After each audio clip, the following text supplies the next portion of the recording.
Hello, everybody, and welcome to episode 3 of Old Men Magic, where your hosts Alex and Steve try to catch up with what's been going on in the world of Magic the Gathering, the game they played as teenagers then largely forgot about for 20 years. How you doing, Alex? I'm well. How are you, Steve? Pretty good. How'd you like that intro? It was excellent. It was fire, man. It was great. What's been going on? Oh, not much. Um, Magic wise or just in general? You choose. I choose. It's co-host choice. Let's try our segment based move. What was new in Magic this week that we saw? General Magic the Gathering news. Sorry, I'm just reading. This is our potpourri segment. You told me I was going to speak when spoken to, and you handed me the reins immediately. I said, "How are you doing, Alex?"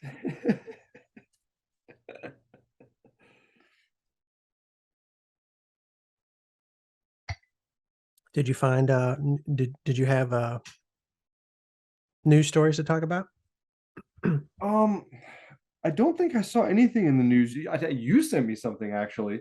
I don't Uh, even remember that. the not safe for work buyout of a particular type of forest. Oh, the boob tree, which, to be honest, yeah. So when I sent that to you, I didn't even see the title. I did not even know it was a boob tree, to be honest. I saw that post and I was like, look at these dipshits buying 375 copies of a foil forest. I was like, why are people doing this? The buyouts are insane. There are a couple other buyouts that I just noticed like a couple days ago too. And I'm like, it's starting again. And it's because I've noticed since I started paying attention to the stock market and also got back into Magic the Gathering around the same time. Yeah. And there's just like a huge correlation between these two markets. When people's stocks or Bitcoin go up, they get all hyped up about buying cardboard again. So as the stock market's gone up like 10% in the last month, the buyouts have started again on reserve list cards. Now this boob tree is not a reserve list. But thank God. But non-reserve list cards have also done the same thing apparently. Yeah, I saw that, and normally I'm pretty up on like the finance Reddit, and that was on there, and you found it before me, and I was like, what the heck is this? And I saw it, and I was like, people are buying weird stuff. I happened to look at it, and I was just browsing that. I don't usually look at that subreddit, but I was browsing it when I was at a lunch one day. Yeah. And they're not boobs, by the way. That's a plant pathogen. It's a plant virus. Like a gall or something. It causes giant nodules to grow Yeah. on that poor plant. And people are sexualizing it for some strange reason. People are sexual. I didn't even look at the picture zoomed in. I just It doesn't even look but like boobs. It looks like a tree with tumors. yeah. In my opinion. Yeah. But it must be a thing that like people giggle about. I don't. Otherwise, why would this one person buy it up? Other people seem to know what the boob tree was, so I guess it's like a thing. It's a thing that people get excited about. But I didn't do any Redditing really. So I don't know what's going on in the general finance world. I did see that there's some sort of event that they're putting on for the 30-year anniversary of Magic. Yeah. And all I know about it is that people are upset because that's what Magic the Gathering fans do. They get upset about a lot of things. Yes. I was hoping maybe you had looked into it some more, but it sounds like maybe not. I checked it out a few weeks ago. I think I mentioned it on one of our calls that we weren't recording. The one thing that I noticed, of course, was that they have a sealed tournament of beta. I think it was beta, right? I did hear about a beta booster draft tournament or something, which would be like the coolest, most fun thing ever. But like you have to win your way into it in like some modern format tournament or something. But you can't buy your way into it. That's at least good if you have to win your way. I like that. It's for like the top 8 or top 12 or something in like the regular, like the main tournament they're hosting. Because the general complaints that I was seeing about this event, and again, I don't even know what's happening at the event. I just came across some random tweets. Yeah, I glossed over the other things because I didn't care about them as much. The general complaints I was seeing was people were complaining about the price. Oh, to get in. Yeah, but or at least to get in for like certain events. There seem to be different tiers. Some of the things to enter cost upwards of like $300, $200. Maybe this seemed like the prices that I was seeing people get tiered upset ticket about. package and like higher packages let you into different events or something like I that. think so, but I also have no idea. So if people wouldn't know what is happening at this event, listen to this, they're probably screaming at their computer right now. Up right now, but we don't really care because we're not going to go. But the prices that I saw people complaining about seemed kind of reasonable to me for like a giant event. Yeah, a giant conference. I'd like to go to Las Vegas. That'd be cool. I would not. I've never been to Las Vegas. Neither have I. Just once to see. Like I think it would be kind of horrible and grimy, but that was always my impression. I'm not a Vegas person, even though I've never been there. I've just decided I'm not. I'd like to go with you. That'd be fun, and we could just like walk around and observe things. You know. It is now a huge restaurant city, so that's the one thing that I would like to go there for. Good food there. But then I do wonder, to what extent, like, if you're going to Vegas for the food, are you really just going to sit? Are you going to go overpay to eat in like some satellite restaurant? Yeah, it's like a lot of the restaurants that became famous or are well loved in big cities around the country. Oh, they just like cloned them. They opened up a second, a second place in Vegas. It's probably cost in my mind. It probably costs more to go there, and you're probably getting tier 2 food. Yeah. Anyways, I didn't even know it was in Vegas. That's kind of maybe I'm wrong and everyone's screaming right now. What are you talking about, Alex? Well, we could Google it. We have computers in front of us. Yeah. Let's do this. Magic the Gathering, 30-year anniversary. And we're going to see people screaming. It's all right. I like to make them scream. Let them scream. 30th anniversary event. Magic the Gathering, Magic 30 tickets available now. Which, that's... When I saw this, I was like, 30 years already? That seems surprising to me. I know. But yes, it has been 30 years already. We started almost at the very beginning of Magic the Gathering. And we got in right after all the best sets were printed, like a year after the best sets were, and then we got out right before the second best group of sets were printed. We played in such a slump. We played like I don't know if people know this, but we started playing like at the very end of the dark, in revised. Which I don't even remember seeing. I was looking at this last night because I was thinking about this intro video that I want to make for YouTube. So I was looking at the dates that the different sets were published. And I was surprised that I forgot that the Dark and Antiquities are both published in the same, or printed in the same year as Revised, I believe, if I'm correct about this. Oh, the Antiquities overlapped Revised? Like, at least, I don't know. Yeah, at least in the same year. Maybe even entirely. I didn't know that. No, I don't know. I didn't even remember seeing booster packs of Antiquities or the Dark in shops. But now that I think about it, some of the shops we went to probably still did have some booster packs of the Dark. Why would I never buy one? I don't think I bought a single one. They were gone almost immediately. It was literally like the very beginning. The first time I bought Magic cards, I got one, maybe 2 packs of the Dark. And after that, they were like, stores were done with them. And you started before me too. I like, because I know I saw the cards through you. So I probably it was like made ago, I think, honestly. Well, that's what I was going to say. I came to you immediately. I was like, Steve. I was going to say, I probably was made aware of Magic the Gathering like a week after you were. And by then, maybe the Dark was already gone. Yeah, it literally was. Because, the next time I went back, there were no more of them. And I'm sure when I started, I didn't buy boosters. I probably just went in and bought a starter pack of Revised, a starter box. So, yeah, we just missed out on that. And dual lands cost $6 back then, and no one knew they were going out of print. So the only real good thing, like in our play period, there were dual lands. Beginning, like we had no idea that they would become scarce and expensive. It is in Las Vegas, October 28th to the 30th. Okay. It's going to be a blowout event, Alex, at the expo at Ward Market Center. Okay, tickets. Yeah. Oh, we can get virtual. We can get virtual tickets for those who can't make the trip, starting at $30. What do you get? You get pay $30 to watch a stream. Is that what they're getting on here? Single day general admission starting at $75. So there is a tier system to this. I don't see. They don't give any more information on this This site. one, okay, this one has single day packages. Emerald package, $60. Okay. And you can go for Friday, Saturday, or Sunday badge. See, this seems very reasonable to me. Like the things that I saw people complaining about, I thought were the highest tier price, but I'm like, what you just described, $60 to go to the event for 3 days, to the expo center. No, for that's 3 for days? 1 day. For 1 day, okay. For 1 day. And there's a $700 package.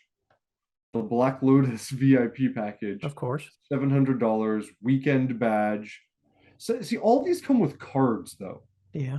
The lower end ones come with things like foil, extra cards, and like you get a soul ring and some shit like that.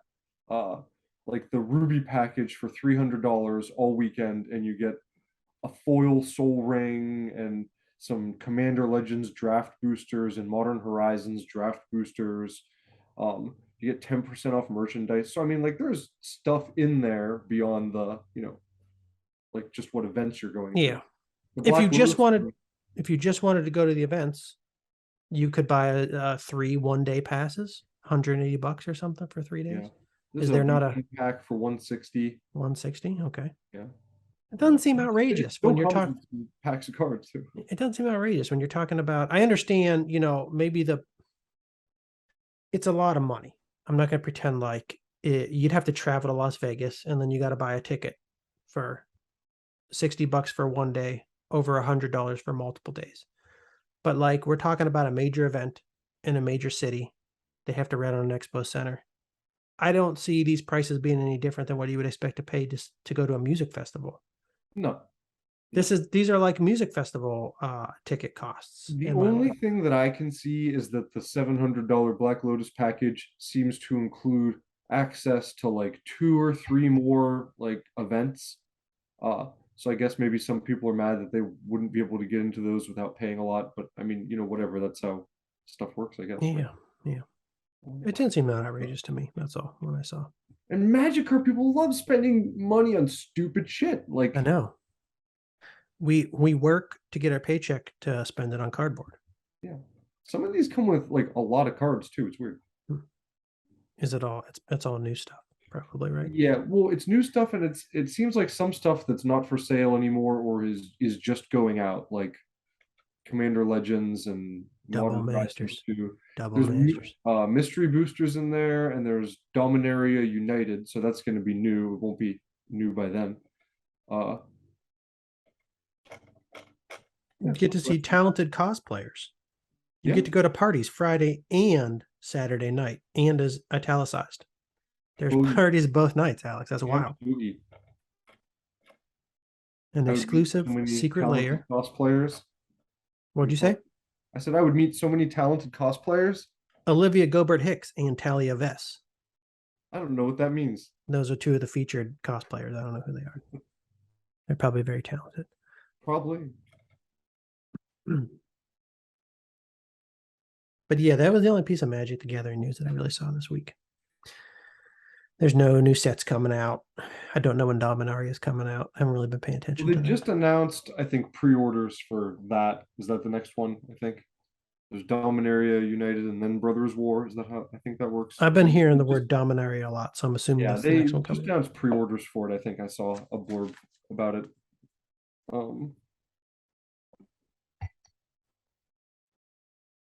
Okay. You got any market activity that you noticed? Well, let's get into MtG finance. All right. The most recent topic everybody loves that I thought was news this week, and maybe it's one of the things you saw because you were talking about buyouts, was apparently some people hit unlimited Llanowar elves pretty hard. That's not the one I saw. And you know what? That's funny because I almost bought 4 unlimited Llanowar elves like a month ago. I don't know why. I was just browsing. I was browsing eBay. And this was one night where I should have been sleeping. I was up at like 3 a.m. This is when I make my stupid purchases. Sometimes I'm just like half delirious. Yeah, I'm just half awake and I just hit the purchase button. I've literally done that, like super tired. Yeah. And some guy had 4 Llanowar elves, unlimited Llanowar elves posted. And whatever he was trying to sell them for, it was buy it now or accept best offer. So I was like, I would buy these for 20% off. So I sent him a low ball offer to see what he would say. Oh yeah. And he said no.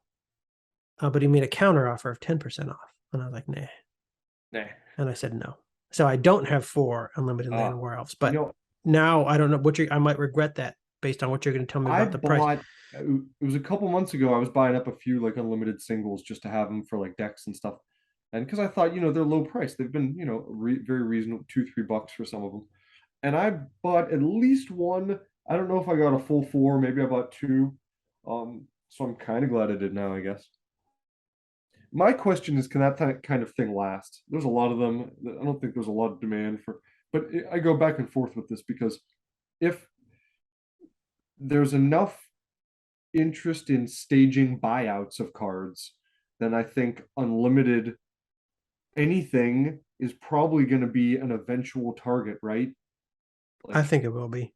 I have a theory about unlimited. I think that it's going to go up eventually. Can't afford beta anymore. I think that's what's going to happen. Yeah.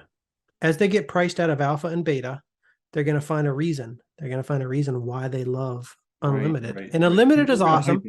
Rudy's going to hype it. The ink is, it's darker. They look better. The cards look better.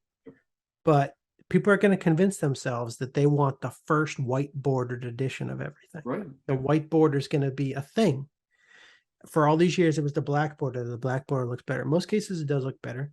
But sometimes, honestly, I like white border cards better. I think it really depends on the art, and the rest of the thing going on the frame. The choice is between like one for $60 and one for $3. Also, like that's going to be a factor sometimes. Yeah. Like they're going to get priced out of alpha and beta, which most people already are, and they're going to go to unlimited. And I think the higher prices for unlimited will probably stick. Yeah. I don't think they can go down below $3. That's kind of ridiculous. Or unless Wizards of the Coast finds a couple more warehouses of unlimited that we didn't know about. Especially for the iconic cards like Land War Elves, the cards that people still play today all the time. So like people are always going to want to upgrade their decks.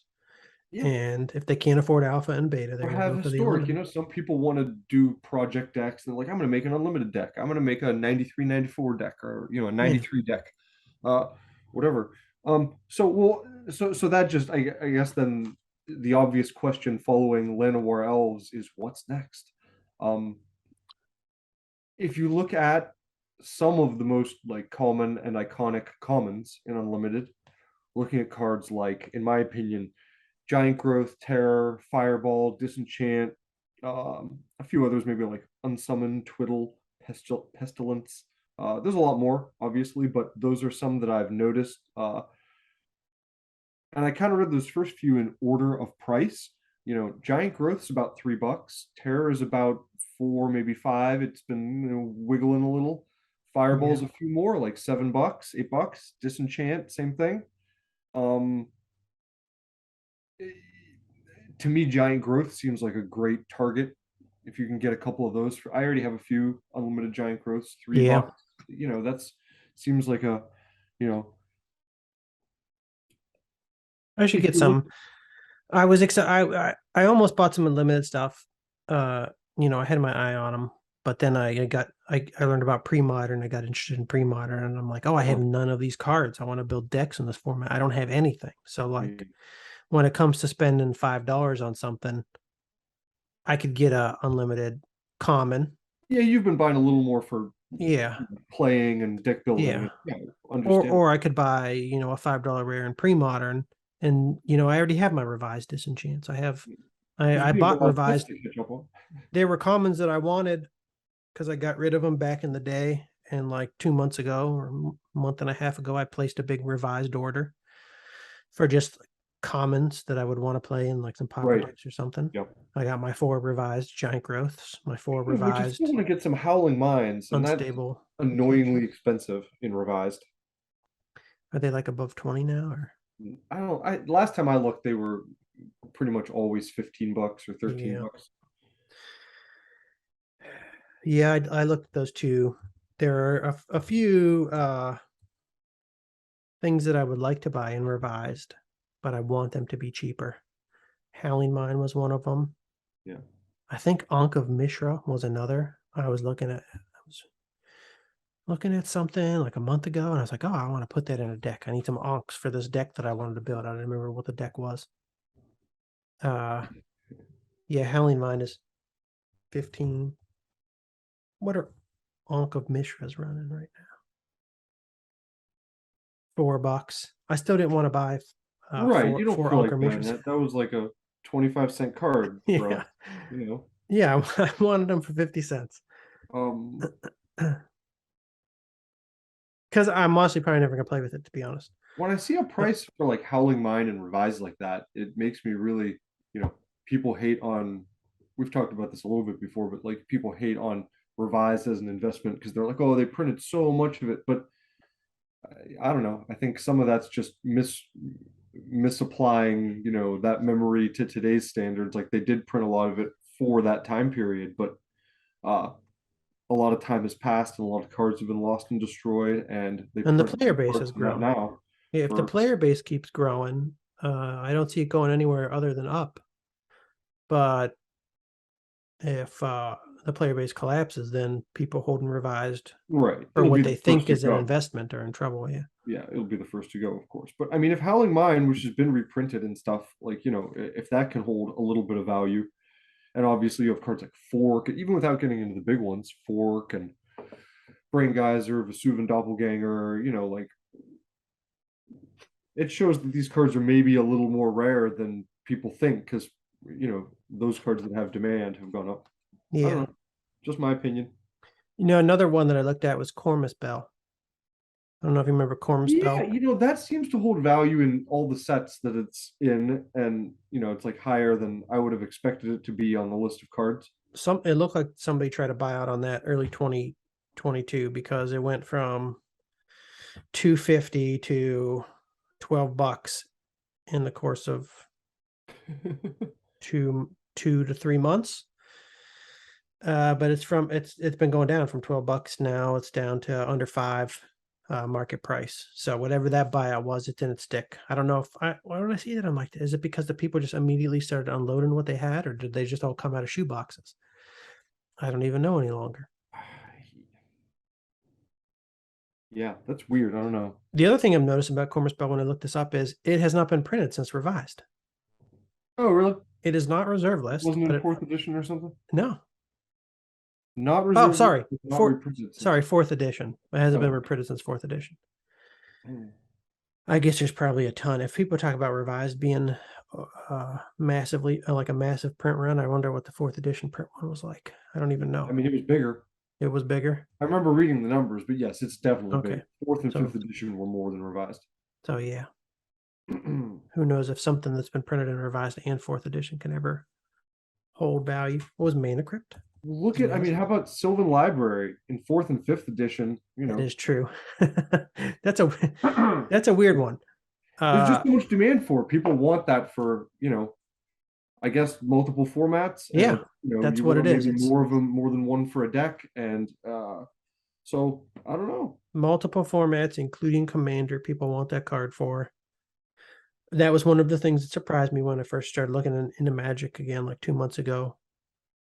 I was shocked to see that anything that was printed in fourth edition or Chronicles would be like $20. I know Chronicles was the one that surprised me. Not that there's many cards, but for City of anything Brass. to be 15 or 20 bucks from Chronicles blows my mind. Yeah, I don't know what else from Chronicles other than City of Brass got up there, but I was even surprised by City of Brass. I was like, I understand everybody loves it, everybody wants it in their decks in multiple copies in many formats, but yeah, I didn't think anything from Chronicles would ever be anything other than like filler or just bulk, general bulk, price wise. So I don't know. Yeah, I mean, like as far as back to the unlimited commons to wrap it up, I guess, it's something that I've tried to like pepper into my purchases. I'll pick up one or two here and there if it's from a vendor that I'm buying from or I'm getting a direct order. Cause why not? Why not spend $3 or $4 on some terrors and, maybe a couple disenchants and stuff. Like they're really old. If you have them in nice condition, I think that's the key. You don't want to get, cruddy ones. You don't want to, do what people do with high value cards just to get them. But if you have really nice unlimited copies. Someone will always want those to bling out a deck if there's still a player base. The asterisk on all of our comments. Yeah, I'm trying to stick to only near mint stuff when I buy it. Yeah. Like everything in general, anything I buy, I try to stick to near mint. It doesn't always arrive as near mint, but that is what I order. Yeah. I sent 2 things back last week. Uh-oh. Like, enough of this, people. Can't be doing this to me. People, yeah, way too much stuff is listed in near mint. Yeah. It is not. I don't think They people were know. the things that I showed you. The one was a binder. Oh People yeah. do not pay close enough attention to those binder dents, but it's like that's damaged. Can't be Yeah. can't be selling as near mint. And I ordered a mystical tutor over the weekend. Oh, yeah. And the guy I ordered from actually sent me a message right away, and he was like, "Oh, I was going to pack up the card to send, but I noticed that it was not properly described when I listed it. It's actually light play. Like, would you like me to take a little bit off the price, or would you prefer that I cancel it and you can order a near mint from somebody else?" So that was nice. I was glad that he actually looked at it Oh and yeah. reached out to me. Yeah, when someone's done that to me before too, and it's I'd rather have that. Um, I have some ups and some dips. What's dipping? Dipping. Uh, nothing too crazy here, but I I got a bought. couple. I got a few dips too. So Yeah, yeah. I pulled up the interests page this week because I didn't spend a ton of time looking at card prices, but I looked through the MTG stocks, like interests, what changed this week, what changed over the last day. I noticed that Phyrexian Tribute has shot up in value. Did you see this? when you were talking about buyouts, this is a buyout target. Okay, yeah. It's gone from like what, $2 to $12 or $20 or something Something like absurd. that. Yeah. The MTG stocks page, that you have to take that with a grain of salt, but it was enough to make me notice it. It was around $20 because I when I noticed this, I went to TCG Player to actually see what they were available at right now if I would want to buy one, which I don't, because I don't think it's a very good card, and I don't think this is a buyout that is going to hold price. Yeah, I don't think it's a good card. This is a rough one. one. Missing something. Yeah. Like maybe you could play it in a deck where you want to sacrifice creatures, then it would kind of Yeah, but there's so much feeding. stuff that you can run in decks where you want to sacrifice creatures that Yeah. much better than this. If you want to get one in near mint, well, actually there are 4 copies. They were recently, I don't know recently, I'm assuming recently, because they're so much cheaper than the next cheapest copy. I'm assuming somebody just recently posted this. Goblin Wizard Games, a TCG Player, has 4 copies available for $12, $1 shipping. Okay. The next cheapest is $18. Yeah. So it's running at $20, which, what was it, 2 weeks ago? It was at $2. So this is just a group of mentally ill people deciding to say, look through just the like the reserve dragon hype, I think we're seeing this artifact hype both because of treasure I didn't think about that. Yeah. both because of treasure tokens and now moving into the upcoming sets. People are thinking that the next 2 sets are going to have a lot of artifact stuff. But this is not a good artifact related It's not card. great. It's not good. It's a sorcery. You have to be playing a deck with like weenie sacrifice creatures and playing a deck or a graveyard feeding deck and not mind paying 3 mana to get rid of an artifact. I don't know. I'll just make a bunch of noises. There are so many other things that I would like to run in like my Mirage Bulk. I didn't even remember. Like, I didn't even remember this card. Is this a rare? I think so. Is it a rare? Let me look this up. I don't recognize the artwork too much, so I probably don't have any.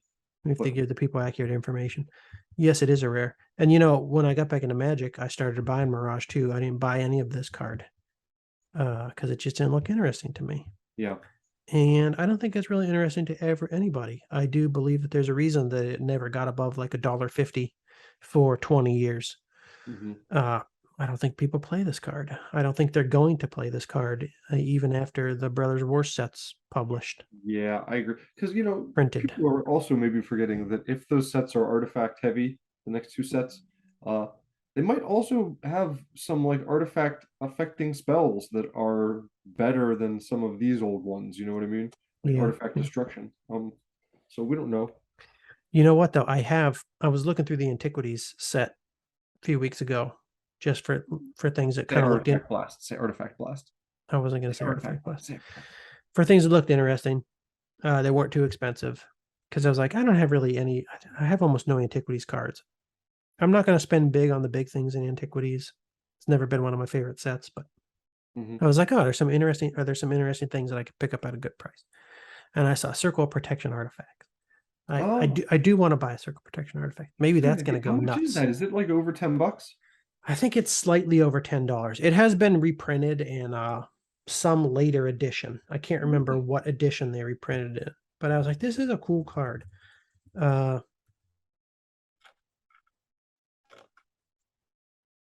You know, it's just a sideboard card, just like any Circle Protection. But back in the day, I was never going to use it.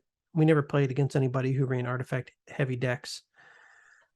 But you know, I said this multiple times. I look at popular old school deck lists from recent tournaments. I'm seeing Suchis and Triskelions everywhere. In the pre-modern format, there's the mud deck archetype is pretty popular, and it's like a solely colorless land base artifact heavy deck where they kill you with artifacts. Masticores, other such metalworkers, Masticores, Karns, all the big pre-modern artifacts. It's like I would like to have a cop artifact just to stick in my sideboard or something. Anyways, it was published in 4th and 5th edition, printed in 4th and 5th edition. The Antiquities copy is, I'm wrong. It's, oh boy. Oh boy. Do we find another up? 913, but it's just been shooting straight up for a year and a half now. That's a steady rise. $9 though? Is that what you're saying? Yeah. Maybe we should get a couple of those. If I just extrapolate this, if I just continue to extrapolate this line for the next 30 years, Circle Protection artifact is going to be like the best investment we can make. If these trends with our capital continue, we might as well take we might as well take everything we own, sell it, buy cop artifacts. Dump it into cop artifacts. Okay. Glad we solved that one. I don't know if we even need to talk about the rest of these. What were the rest? But I'm looking right now. I looked at this earlier because I saw on MTG Interest they mentioned it like since yesterday that it went up from 50 to 60. Legends Edition Killer Bees. Oh, no. I'm looking on TCG Player, which has always held value. I'm looking at TCG Player, and unless it's loading wrong, there is only one for sale right now for $65 near mint, of course. That's crazy. Lightly played, there's 5, and they're 50 and up. So something's going on with that card a little bit. There's some action. This is upsetting to me. I don't want people to be buying all the legends right now. No. I still want to pick up these cards. Yeah, there's only one near mint copy. Yeah, 65.49. This is, what are people doing? What are the Killer Bees? Idiots! You're so dumb. Don't insult them. Don't insult. One near mint. Buy harder. One near mint. What was the near mint? Oh, 65. Okay. Yeah. That's disappointing because every once in a while I was buying I'm buying a legend card here and there. I haven't got any of the big heavy hitters yet, but there was still some cool cards from Legends that weren't too overpriced. Reasonable enough that I could buy 1 or 2 a month here and there. Like I bought an Arborea. I ordered an Arborea. All right. I bought an Arborea too, because even though it's not reserved, I don't think it's reserve list, but it's an enchant world, so I think we're at guaranteed no reprint status for that. And it's cool. I bought an Arborea too, and it's on my dips list. It is dipping. Like it's gone from like 20 to 17 recently. Yeah. Good time to buy Arborea, in my opinion. That's what I was thinking. That's why I bought one. Yeah. But I was hoping similar things would happen with a lot of those mid-level legends, like Killer Bees, for instance. Yeah, especially with the announcement that there's going to be new legends in some of these pets. Not that it's, again, we talked about, it's not going to be a lot, but just weird that Killer Bees would jump up right now. Maybe we're not in the loop on something. I wrote down Ancient Tomb. It seems to be going back up maybe after a dip. This card is annoyingly expensive. Yeah, $65 to $70. And it's been reprinted. multiple times, and it just And it's like people I love would it. put it in a deck, but I don't want to spend that much money just to put it in like one fun deck. I don't know. I want 4. I want four. And that's the I thing too. You want a couple of them probably for a deck that fits the theme.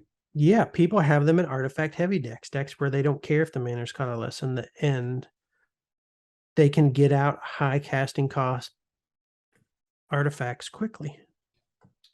I decided I want 4 because I'm trying to build a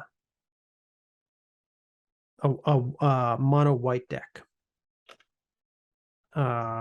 with lots of big creatures. And if you don't have something like Ancient Tomb, I was trying to think of ways to get these things out fast because these white is not a card, it's not a color known from mana ramp, right? Right. I'm like, how do I get these things out at a reasonable pace? And I might be able to do it if I run 4 Ancient Tombs, if I run 4 Pearl Medallions, and then I had some other idea too that I can't remember right now, but it was a good idea, and it's sitting in my deck build in Moxfield right now. That's a cool idea. Like that. I don't know how it's going to work. Again, when I play myself virtually on Moxfield, it works really well. But that's when nobody's, interacting at all with my spells. Speaking of which, I'm remembering or realizing that like I don't necessarily know all of the rules anymore to this game. I don't either. Obviously, some of them have changed.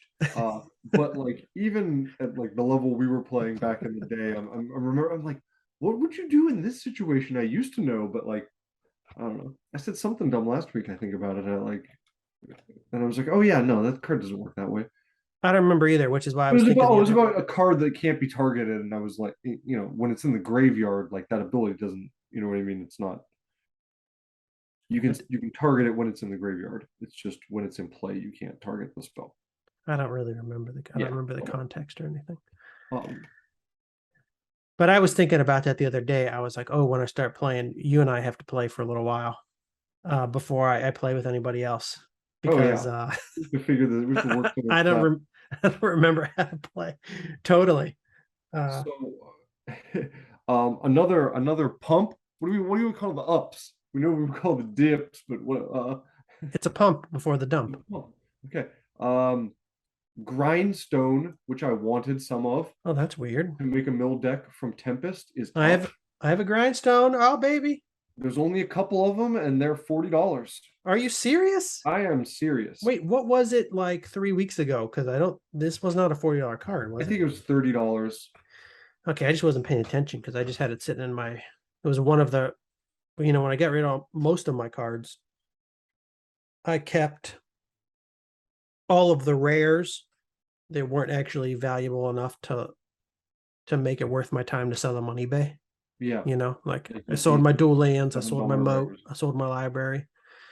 I didn't sell things like my grindstone. I had a tiny little box. It was like bulk rare. It looks like it's been about $35. It's been selling for 35, and now there's none available for under 40. So not a huge jump, but it's there's some action on it. I've seen a few charts like this grindstone chart. They're weird. Multiple like rapid spikes, and then a drop, down, and then a spike, and then a drop. But the new low is always a higher low. Yeah. Spike, drop, but it doesn't go back to its original levels. Spike, drop. Is it one guy who saves up every year, and then at some point every year he continues his buyout of grindstone?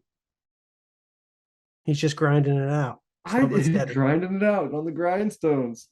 I think it's a good card. I like it. Yeah, it is. The fact that it's only one to bring it out. If you don't want to use it after that, like you don't have to. Not that obviously you want to use it in a deck that you put that in because it's a mill deck, but you can use it situationally. You don't have to save up to bring it out. It's kind of like you can use it on yourself too, right? Yeah. if you want to put things in your Heck, graveyard. you could use it on your partner in a team's deck if you built some sort of duo deck combo on Yeah. that. That'd be fun. Put the top 2 cards of target player's library into that player's graveyard. If both cards share at least one color, repeat. So yeah, Millstone does not have that. No, Millstone doesn't. It's more expensive to bring out, less expensive to operate, to activate, but yeah, and it doesn't have that perk. And so it's a great sideboard card against monocolor decks or decks that are only in one color. You could grind the fuck out of them. Mono. Am I reading this right? Like if you're playing someone with a monocolor deck, unless you hit a land or an artifact, you're going to keep going. Because lands are colorless. Yeah. Okay. I wasn't thinking about that. Yeah. Artifacts, of course, are colorless, but or they're artifact colored maybe now. Who knows? I don't know. Okay. But yeah, colorless for our purposes. You know, they introduced for a while artifacts that have a color. They're like, it's like an artifact, but it's like a blue border card, but its type is artifact. I was like, that is so stupid. What I know, what right? sets were those in?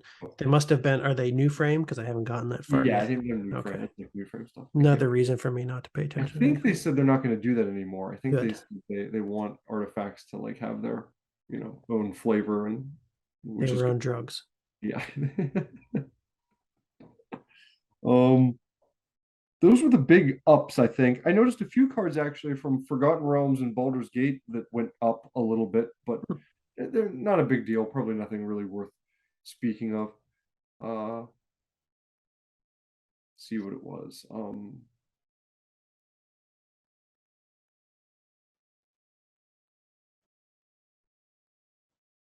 I would have thought that the Baldur's Gate stuff was just all heading down.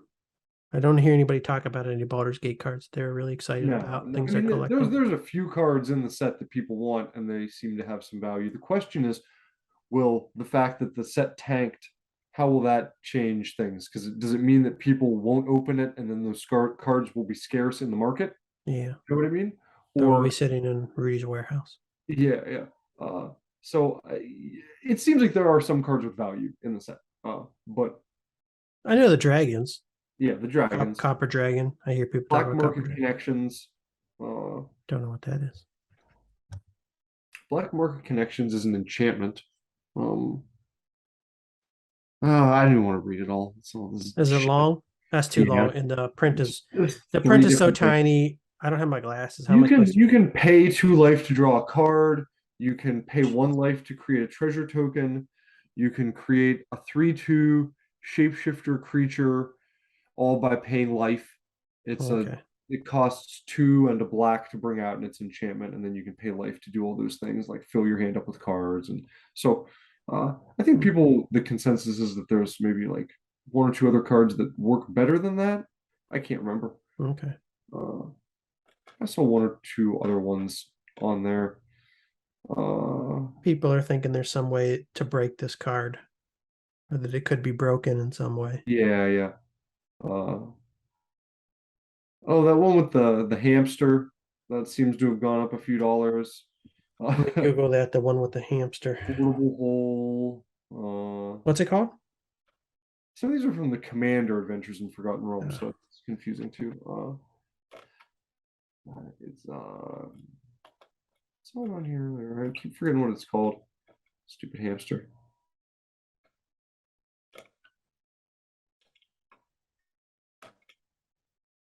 Do we care about the stupid hamster? No, doesn't sound like you do. Okay. I just wanted to remember now since I couldn't remember. Well, while you try to find out what the hamster's called, I'm going to mention a couple cards that I saw that were dropping. Okay. That I think are really interesting. So one was not that expensive, even at its peak, but it's coming down. This is a classic card, part of a broken deck. Cadaverous Bloom, Mirage. Oh. So at its peak, because I want one. At its peak in mid to late 2021, it was above $20, and it's now at a market price of $673. What? Average market price. So it's just like headed all the way back down to its late 2018 prices. That's impossible. It's not at its lowest. So, in the It's peak reserve of list, right? the COVID scare, it was all the way down to $2. This is a reserve list card. It What? is a iconic card from the Mirage set. One Huh. of the multiple cards involved in the Prosbloom combo deck. And a card that you can use in a lot of interesting ways in a lot of decks, probably. And I think I have 3, and I'm going to get another one I because remember you were buying a couple of them. I was a yeah, bit I bought jealous a / concerned about playing against you. I bought a couple. You should Um, be scared. uh, but this is strange news to me that anything on the reserve list that's like good like this and iconic would be tanking so hard. Like, huh? Yeah, Let's that's say, what it's weird. It's weird to me that like other things are going up at the same time. Strange things.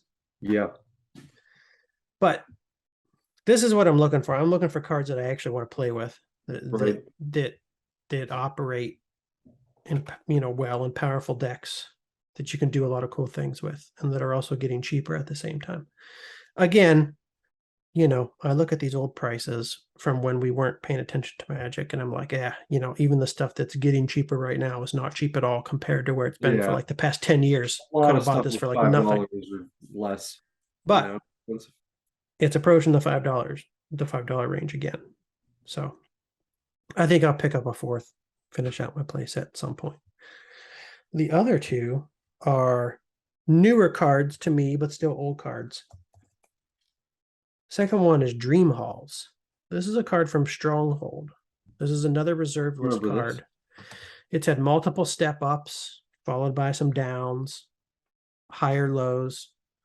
But now this past low is not a higher low. It's now dipped below where its last low was towards the end of 2021. Low, low. It's a lower low. It's a 52-week low. I don't I remember. Did you looked at say this card and I just avoided it because it was so expensive, and I was like, I don't know if I really want to play this, but uh, I think it's a really cool card. it I is. mean, okay, it's reserve list, of course. Uh, I don't know what that doesn't necessarily mean everything's going to go up in price just because it's on reserve list. The Stronghold, I don't know what the print run was like for that. We're not talking about a beta card or a Arabian Nights card. But it is reserve list. It is in Stronghold, which is a set that a lot of people seem to like. There's a lot of cool, powerful cards in Stronghold. I think it's really unique. I look at this, it's an enchantment. I look at what it does, and I try to think, are there other things out there that do similar things? 3 colorless, 2 blue. Instead of paying the casting cost for a spell of any color, the caster may choose and discard a card that shares at least 1 color with that spell. If the spell has X in its casting cost, X is 0. So basically, it's an enchantment that lets you cast cards or cast spells by pitching other cards. Right. So it can turn any counter spell you have in your hand into a force of will. Right. This can be great for madness decks, which is the thing I was talking about the other day. Ditch the card, cast it for its madness cost, and you get to cast something else on top of it. Oh, right. Yeah. Great for reanimation decks. And then who else? No, I don't know. I don't know what else. Some other things I'm not thinking of yet. But 3 things that I like: force of wills, madness, reanimation, and nothing else. I don't know of any. It seems to be a unique card to me. No, But I agree. I agree. The fact that the color sharing discard thing is nothing. I can't think of that in another card. and the color sharing doesn't seem to be like that much of a downside to me either. No, it's not. You just have to play it in a deck that kind of plays Exactly. around that, or is one color heavy or uses like multicolored cards. Which most of the multicolored decks that I run are single color heavy or heavy in multicolored cards. So Right, it and doesn't seem like a huge downside to me. I personally like multicolored cards a lot. I know a lot of people consider it, to be a downside in general, like it is. Yeah. But like in the right deck, it's an upside too situationally, and I don't think the downside is that bad. You just have to play, you just have to set up your mana right to make sure you can handle it and not overplay Yeah. multicolored cards and you know. But I like them. I always thought they were fun. I love gold border. I They're love very fun. Yeah. seeing two different mana symbols on a card and how like they usually work that into the flavor. Like the Yeah. card shares like a black and a green characteristic, like Cadaverous Bloom. I'm into it. But yeah, I like this card a lot. I think I want some. I do know that I want some because I ordered one yesterday. Oh shit! when I saw You always have that late disclosure. I'm On pumping and on dumping, Alex.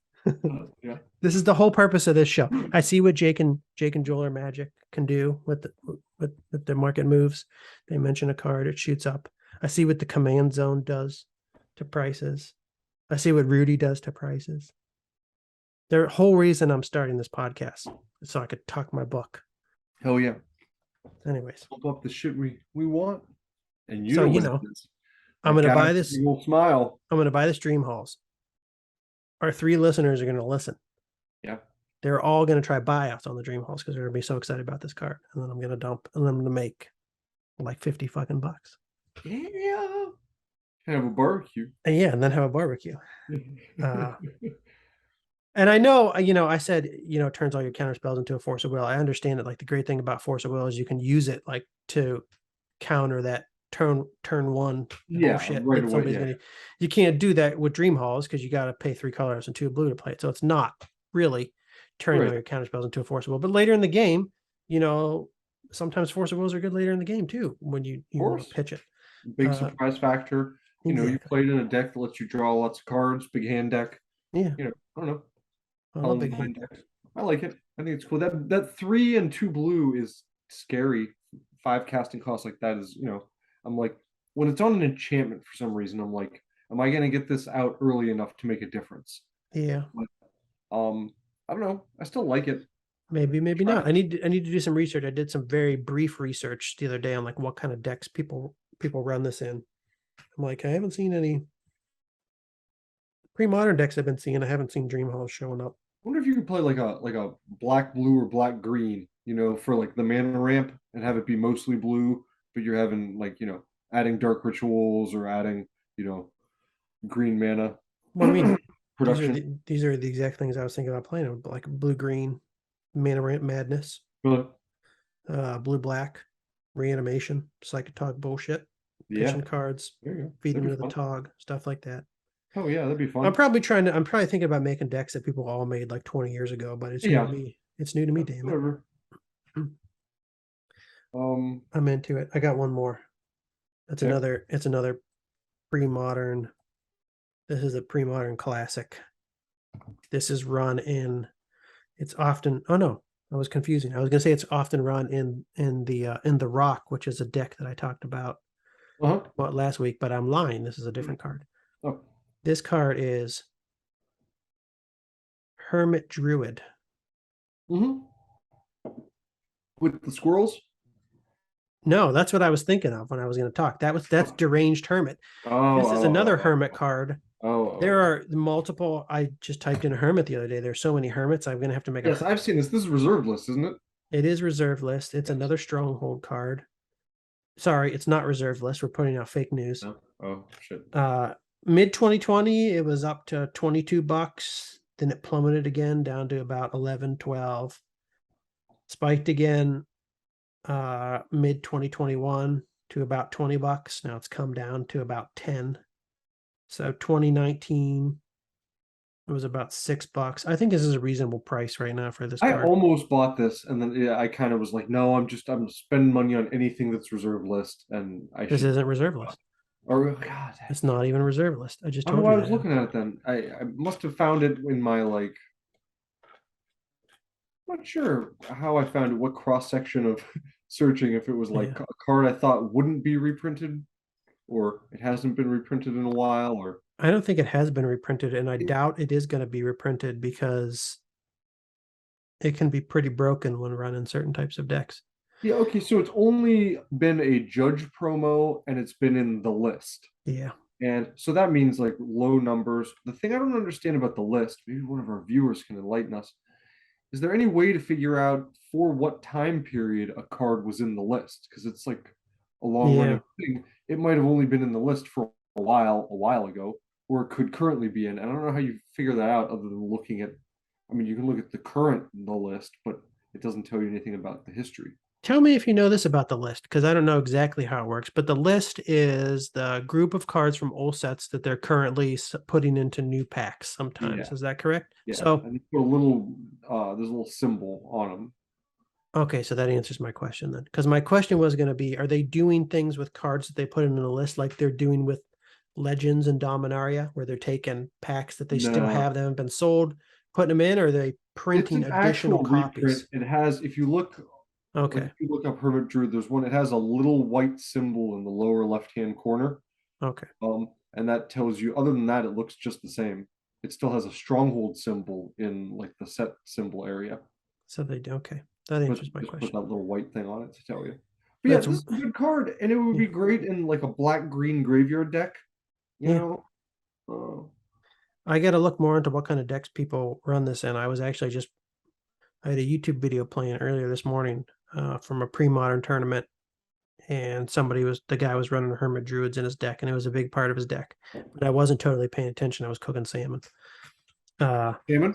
Yeah, so I don't know exactly what he was doing with the Hermit Druid. But one colorless, one green, Hermit with a lowercase h, Druid Oh, with that's a weird. with an uppercase D. That's like a fuck up. So this is gonna add value to the card. It does, yeah. Green, tap, reveal cards from the top of your library until you reveal a basic land card. Put that card into your hand, put all of the revealed cards into the graveyard. So yes, of course, graveyard. It was. I believe this guy was running a reanimation deck. And You know what else a you reanimator deck. there's that green, I forget, it's like visions maybe, right around there. There's that one like ranger, it's like a green ranger or druid or something that taps to untap another one of your creatures. Quirion Ranger. It might be, yeah, one of Yeah, those. it You is. can So you could run him, Or Quirion Druid. untap him, use him again. Yeah. You know? Oh yeah, brother. Oh yeah. Quirion Druid is the Yeah. no fuck. Quirion Ranger. I was right the first time. Quirion Druid is a different Visions green card.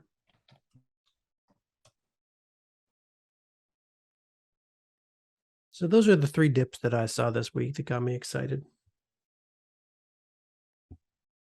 I purchased a Dream Halls. I did not purchase a Hermit Druid. I can't remember if I added a Cadaverous Plume to my Friday purchase or not. My purchase is on Friday, even though you told me not to purchase on Friday. Oh yeah, I was gonna get back to that. I should probably stop doing that. I looked on Wednesday and Thursday a little bit to maybe try to make a purchase, and I couldn't find anything on my list that was looking reasonable. But that's my buy before Friday strategy before the paychecks hit and everyone comes home and try and like buys up a bunch of shit. Yeah, that's what I do. I see my paycheck. I go, I'm rich. Too, but like I'm just fucking rich. I just think it's good to get ahead of that curve if there's something you've really been looking at, because it might go away. Yeah. Friday afternoon. Which does happen, because I tend to put things in I tend to stick them in my cart like a couple weeks before I want to buy them, because I just, I'll be thinking about what I'm interested in. I'll go through TCG Player and I'll just put them in my cart. And then later on, a week or 2 later, I'll come back and maybe order. And every time I do that, there's always multiple things gone. Mm-hmm. And it's, somebody buys them on Friday, and then usually I find a copy that's a little bit more expensive. Yeah. I noticed Null Rod's up a few dollars. It's up about $5. I do want Null Rods. That's another card. I'm like, is that going to go down? Am I going to wait for that to get cheaper? Is it ever going to go down? It actually does seem like a card that just might not get cheaper, because I have to tell with that one, because it's certainly good. It's very good. I want to buy it for less. I don't want to spend that much money on it, but nobody runs it in their main deck, but like everybody has it in their sideboards. Oh yeah. From pre-modern, that's what I'm seeing. Well, so okay. I keep seeing it mentioned because people will be talking about in this whole artifact context about like, oh yeah, that's right, cards that will affect artifacts. They'll post something and be like, hey, is this a good speculation target because it, affects artifacts? And there's always a comment that's like, No rod. just get a no rod. Yeah. And I see that said so much that I'm kind of like, it might just be like the top of the heap for, at least what it does Yeah. early. There's nothing else quite like it that I'm aware of. There's some Yeah. things that counter activation costs, and I like that because it's kind of like a nice trick up your sleeve. It's very temporary. It doesn't destroy a permanent, but Yeah. I kind of like having that option to counter uh, abilities. The rod has come down a lot in the past year.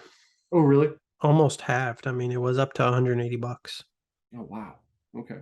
So my increase of $5 is Yeah.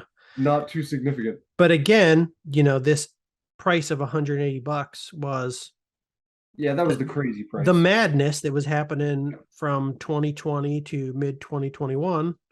I'm a bit surprised by how many people it seems do not recognize that, like that, they talk about prices, but I don't see too many people mentioning like those prices a few months ago were crazy, and the reason things are going down is because they're correcting as Yeah. opposed to like No, it's just plummeting. constant. It's just like a stream of people telling me everything's on sale now.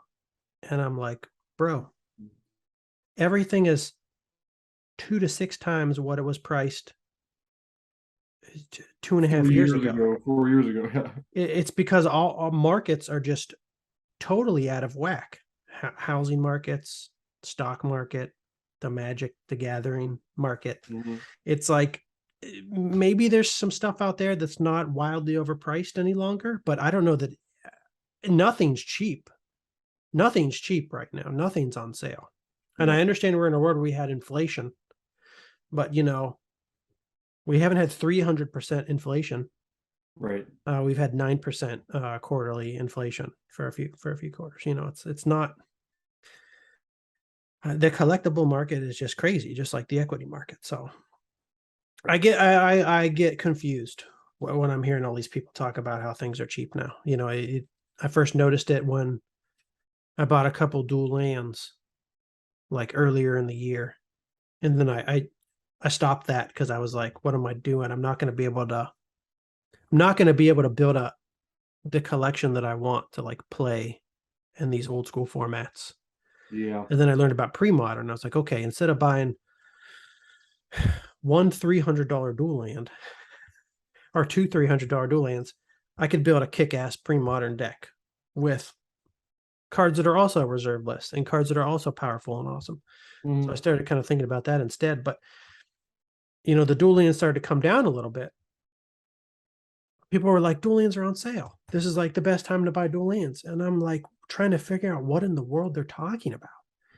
Because the dual lands are telling me on sale now because they're like only $400 now instead of $600. But Yeah, literally a year I and a half ago, they were half that price. It's yeah, I think these people just they see that big spike and they think it's permanent, that they think it's like, oh, they're never gonna come down. And then when they do a little bit, they're like, oh, whoa. I'm not sure why they think it's permanent, but I guess, it's kind of like oh, I missed the boat. Like I'm never gonna be able to get that again yeah, mentality, maybe. And then when it goes down, they get excited. But and I don't know, maybe with dual lands, it is the case just because they're an exception. They're such a special case, like, scenario. Maybe they are going to hold their price better than everything else. And to see a dip is a big deal. But I don't know. I still think everything's overinflated a bit and they'll come down a little bit or not go up for a while. I don't know.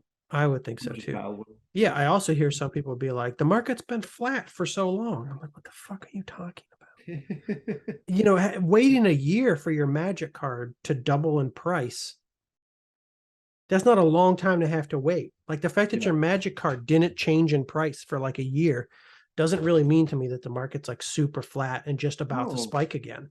we're talking about, especially, we're talking about collectibles, and we're talking about a collectible that's linked to like a practical thing, like a game, a hobby, like something where so there's variables. I don't know, there's just I just don't get it. Man, when I hear some of these people say these things, I feel like they're talking their book. a lot. Some of the people who I've heard specifically talk about how the market's, been flat for too long, ignoring the fact that it's tripled in the last 3 years.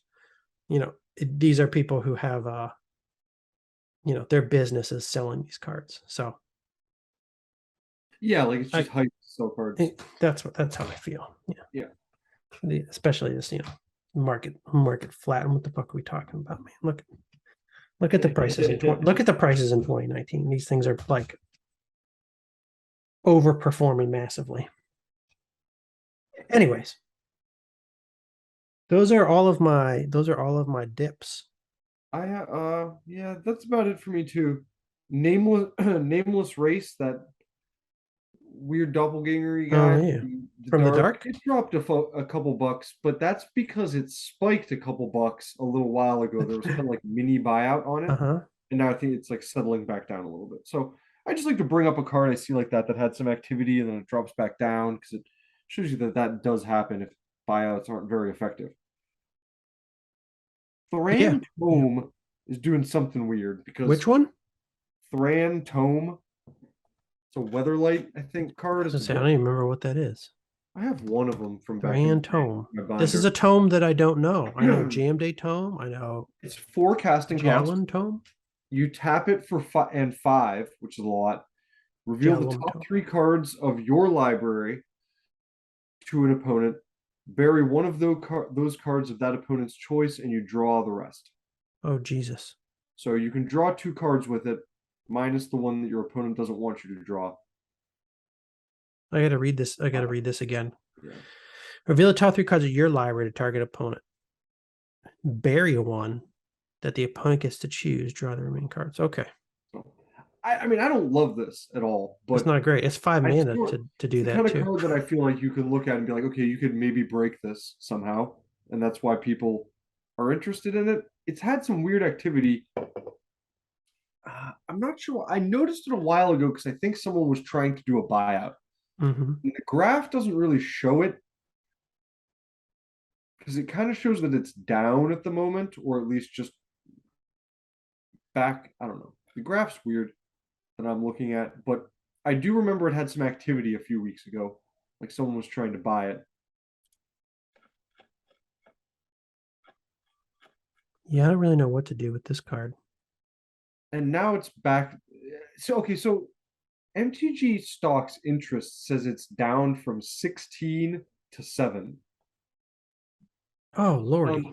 But on TCG Player, it says it's like at 5 up from 3. So yeah. I don't know, like, this is one of those weird instances where I look at MTG stocks and the dark blue line has a massive spike that the light blue line just does not match. That's people posting it that didn't sell, right? They were posting it for 15 and it wasn't selling for that, I think. So that's why I think someone tried to do a buyout a while ago. They bought out some of them, posted them up, and they just didn't buy out enough, or there were too many out there, and then they came back into the market. Their expensive ones just sat there while new sellers were coming, posting at lower prices. Yeah, because it's not that good, probably. Yeah. It definitely could have been what was going on. But it's reserved list, I believe. Part of the reason. Yeah, it is. Because I looked at this card a while when I was going through all my old cards. I had it in my binder from back in the day. I looked at it and I was like, oh, it's reserved list. It's worth $5 maybe. I just sort of noted it. Another card I wrote down, this isn't a financial so much. It is kind of, but I was just confused about it. Look up for me the card Last Chance. It's from 1999 starter deck. What? Collection? It was quite kind of like Portal, where they make this like it looks like Portal, like the white border, weird print. The text font looks like Portal. But it's Final Fortune. The card is exactly Final Fortune. Oh yeah, it is. But for some reason, Steve, it is worth more than Final Fortune. Can you explain this to me? People are stupid, that's why. It's white border instead of black border. Yeah. It's from this weird set instead of Mirage. It's not as cool as Final Fortune, in my opinion. Not as cool looking. Same card. Yeah. But I get maybe it's just because it's rare, people are speculating on Yeah, it. that's it. Okay. It's sort of like the Three Kingdoms kind of.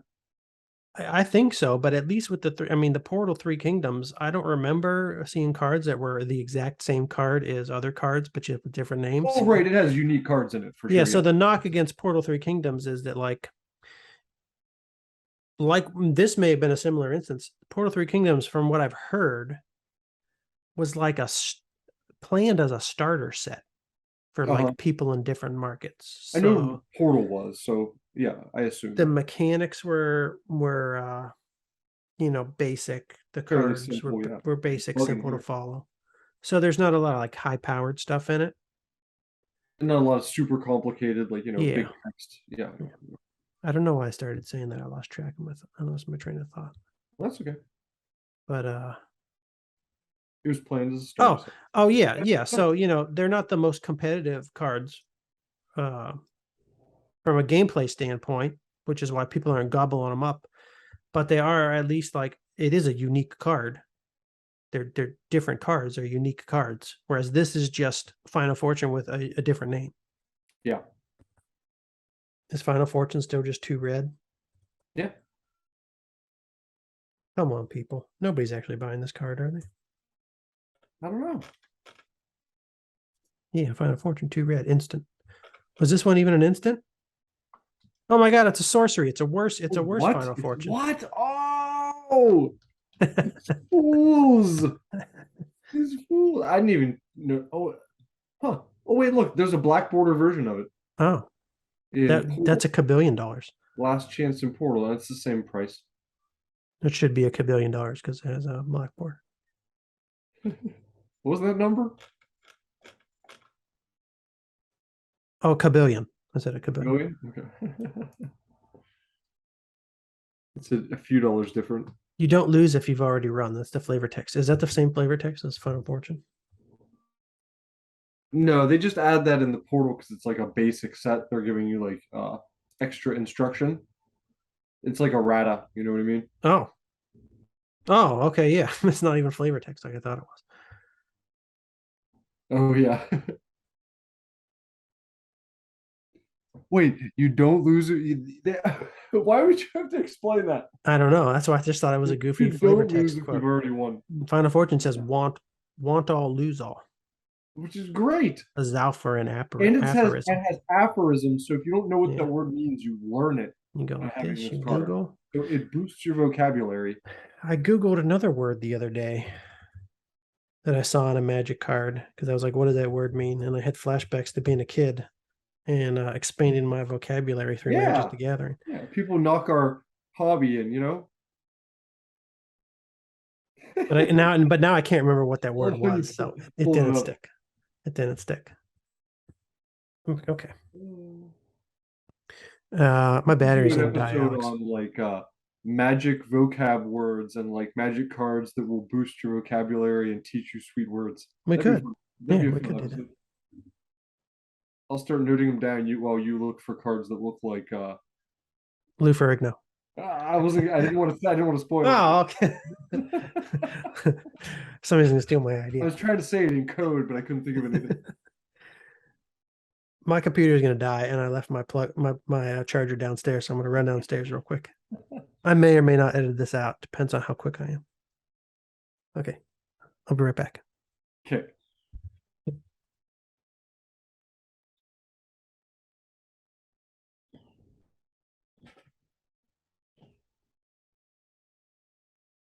Alex, you're not supposed to leave it. You're not supposed to leave at the same time I do. Sing I some figured edit it out. play some music for the viewers or something. Play some music. Using my computer for this. What do you guys want to listen to?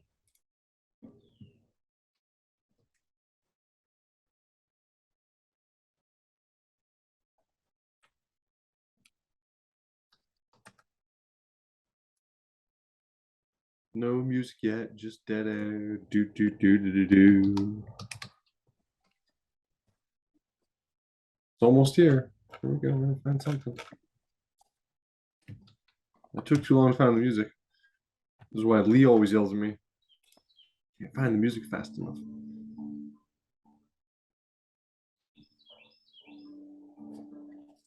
Okay, Alex, did you talk to the people? Did you keep the Not really. people I entertained? looked for Oh my. music. It took me a while to find it. Was it For business was it stuff. royalty free? Can you hear it? Does that sound terrible? We're Well, good. what is it? I can't even hear what it is. It just started. Is it copyrighted? Yeah. Oh yeah. Oh no, are we gonna get kicked off Yeah. YouTube? I don't know. They can't take our money because we don't have any, but they can just shut down our video. I don't know. I don't know how that. What does it sound like to you? Is this like It just sounds like nothing, to be music? honest. I heard a vrr, like somebody hitting a chord. Not really playing it. It's the intro stuff. Vrr. Okay, shut it down. It's Jane's Addiction. Oh, okay. I can't. I have no idea what it is. It's the first song on the album, and it's kind of like an intro song, Up the Beach. So it's kind of like. I listened to an interesting interview with Perry Farrell the other day. He was being interviewed by Henry Rollins. Both still alive. Huh? Both still alive. Both still alive. Yeah, awesome. Yeah, like,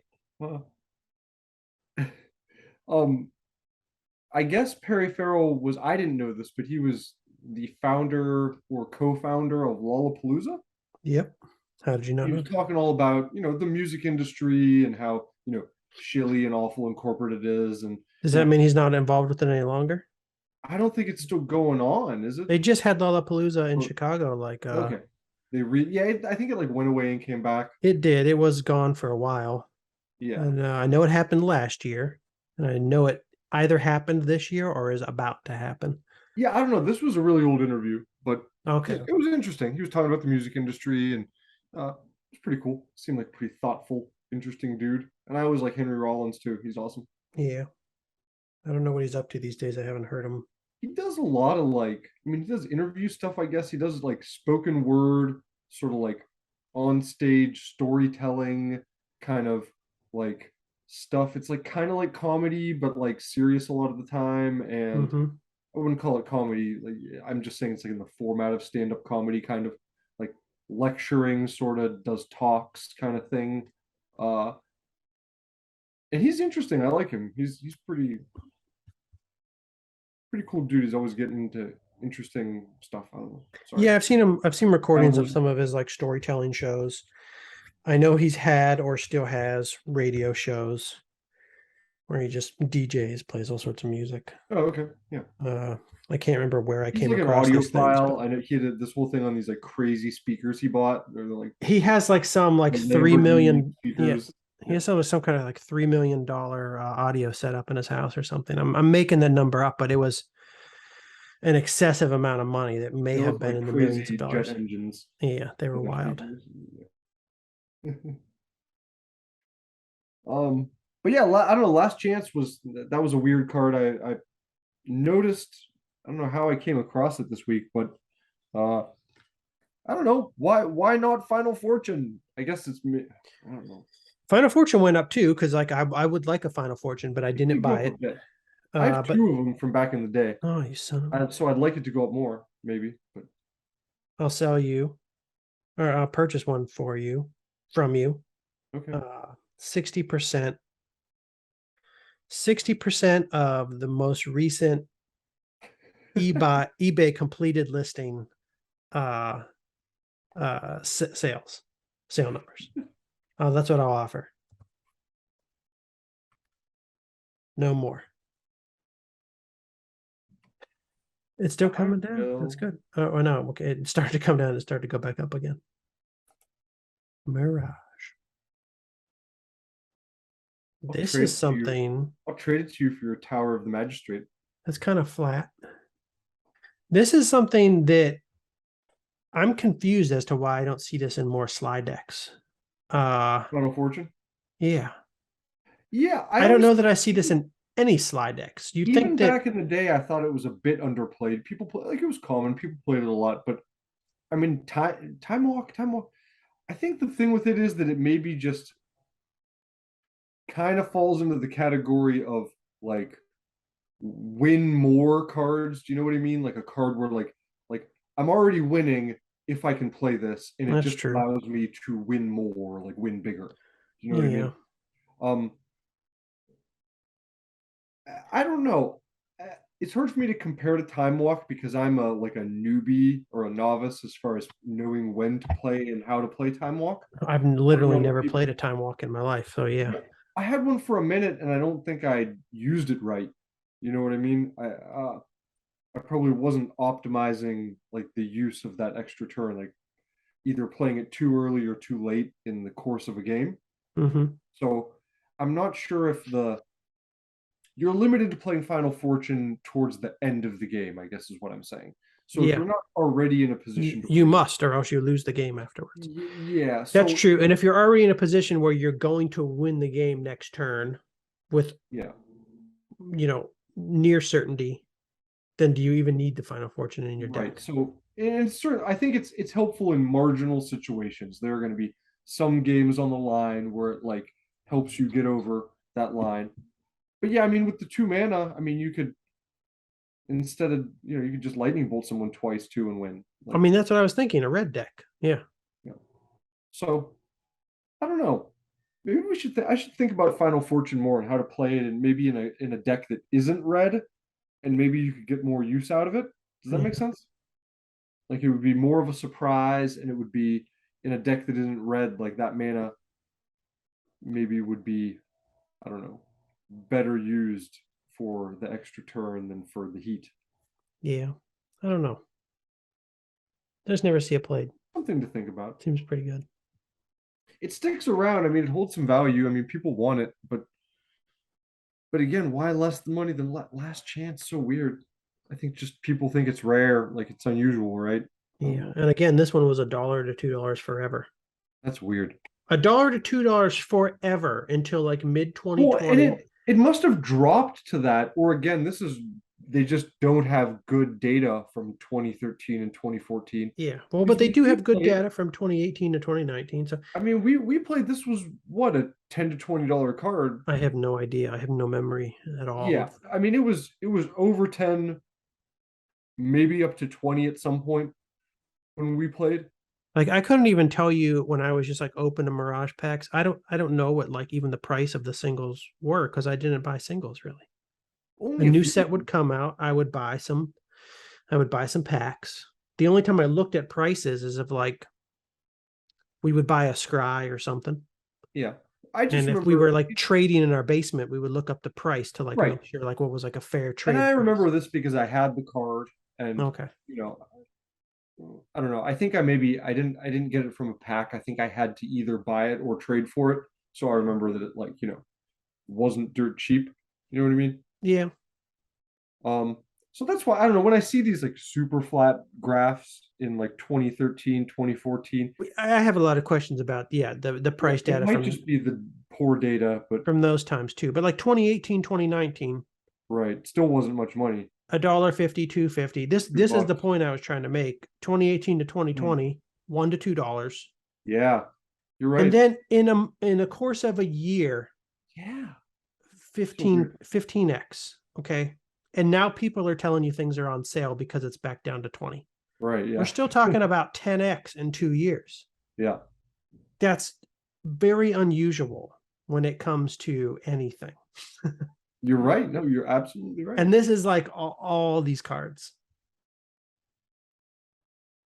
So I have a hard time with things are Right. on sale now. So good. It's, Let's it's just wait them confusing. out. Let them sweat. Let people keep trying to tell you things are on sale and Well, yeah, not that's what make I that's what decisions. I said when you called me like 2 months ago, but then I've been buying cards. Wait, what? That's what I said when you called me like 2 months ago and you started talking to me about Magic the Gathering. And I was like looking at the prices and I was like, this isn't sustainable. This seems Well, crazy. that's why I wondered why you bought those dragons so quick. I was like, wait on the dragons. Wait. Because I can't. I I'm know. I'm I mentally know. ill. I bought some stupid stuff too. Uh and also this is how I'm justifying it in my head. I've said this before. There are so many things that I want to buy. And it averages out over time. Exactly. We've been out of the game for 20 some years. I want to start playing again. I have to build a collection. Got to get something. I'm just buying one of this, one of that.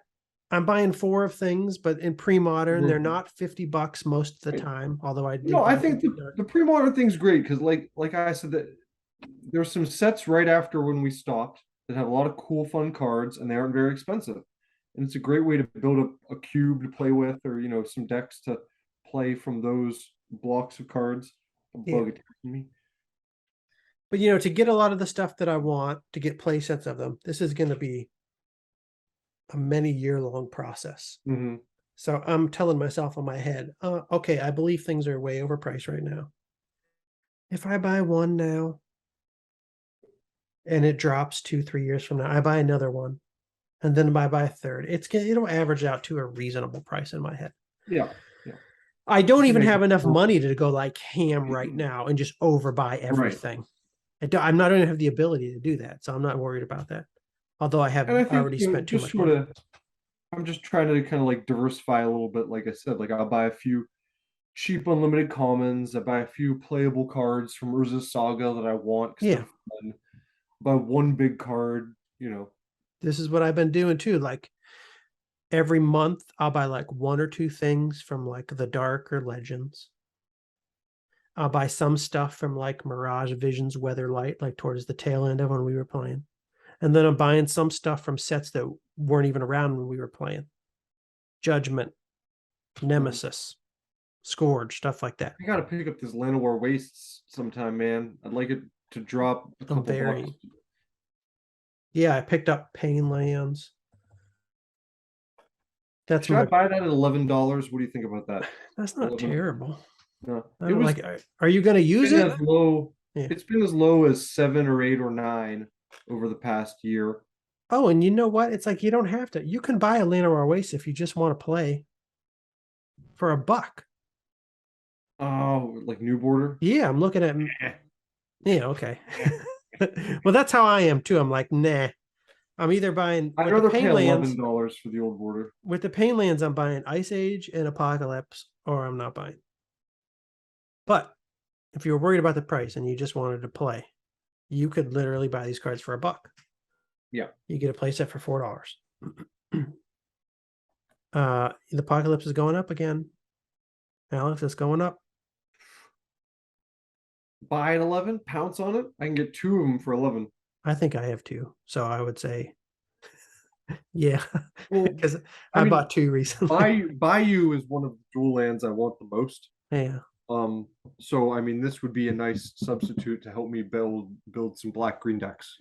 That's why I have them, because this is. I mean, I found pre-modern because I was looking for alternatives to old school, simply because I was pissed that I couldn't afford playsets of the dual lands. It was not bothering me at all that I couldn't buy Moxes and a Lotus, because back when I was a kid, I couldn't buy Moxes and a Lotus. Yeah. I'm not trying to win old school tournaments. You're used to that being out of your range, but when dual lands were $6 for us, it was driving me mad. I'm like, how am I supposed to build a multicolored deck? I can't. How do you play Magic if all you can build are monocolored decks with basic lands? I can't live in a world like that. So I started looking for alternatives, and then I found pre-modern, and I was like, this is cool. I'll just, I'll buy the Painlands like I bought dual lands back in the day.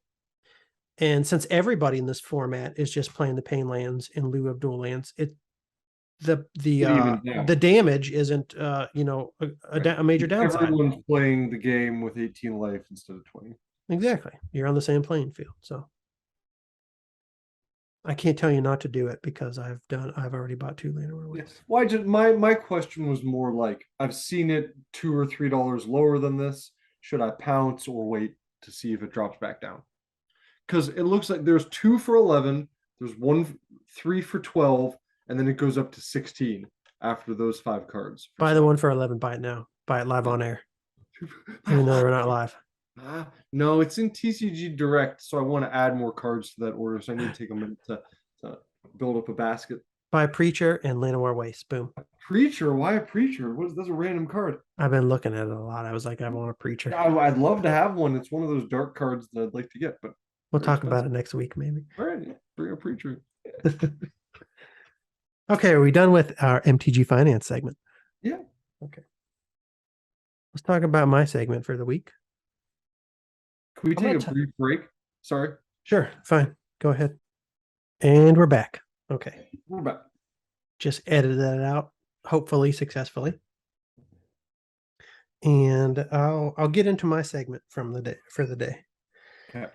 It is I wanted to talk about some cards from a set that I haven't really looked into at all, a set that I don't really know much about, but I learned about recently because I was looking for dragons.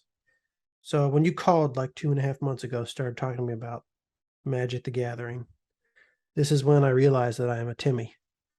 I don't think that I don't know that I was a Timmy when I was a teenager. Mm-hmm. I think I usually killed people with the rack or maybe with Sarah Angel. That's about as Timmy as I got. No, I think you're a much more cerebral player.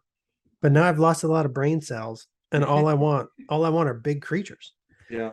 Uh, Well, can I I add two things? As uh huh. let me see. One, I think everyone is a Timmy to some extent. Like it's in everyone, no matter what. Like there's always some of that in you.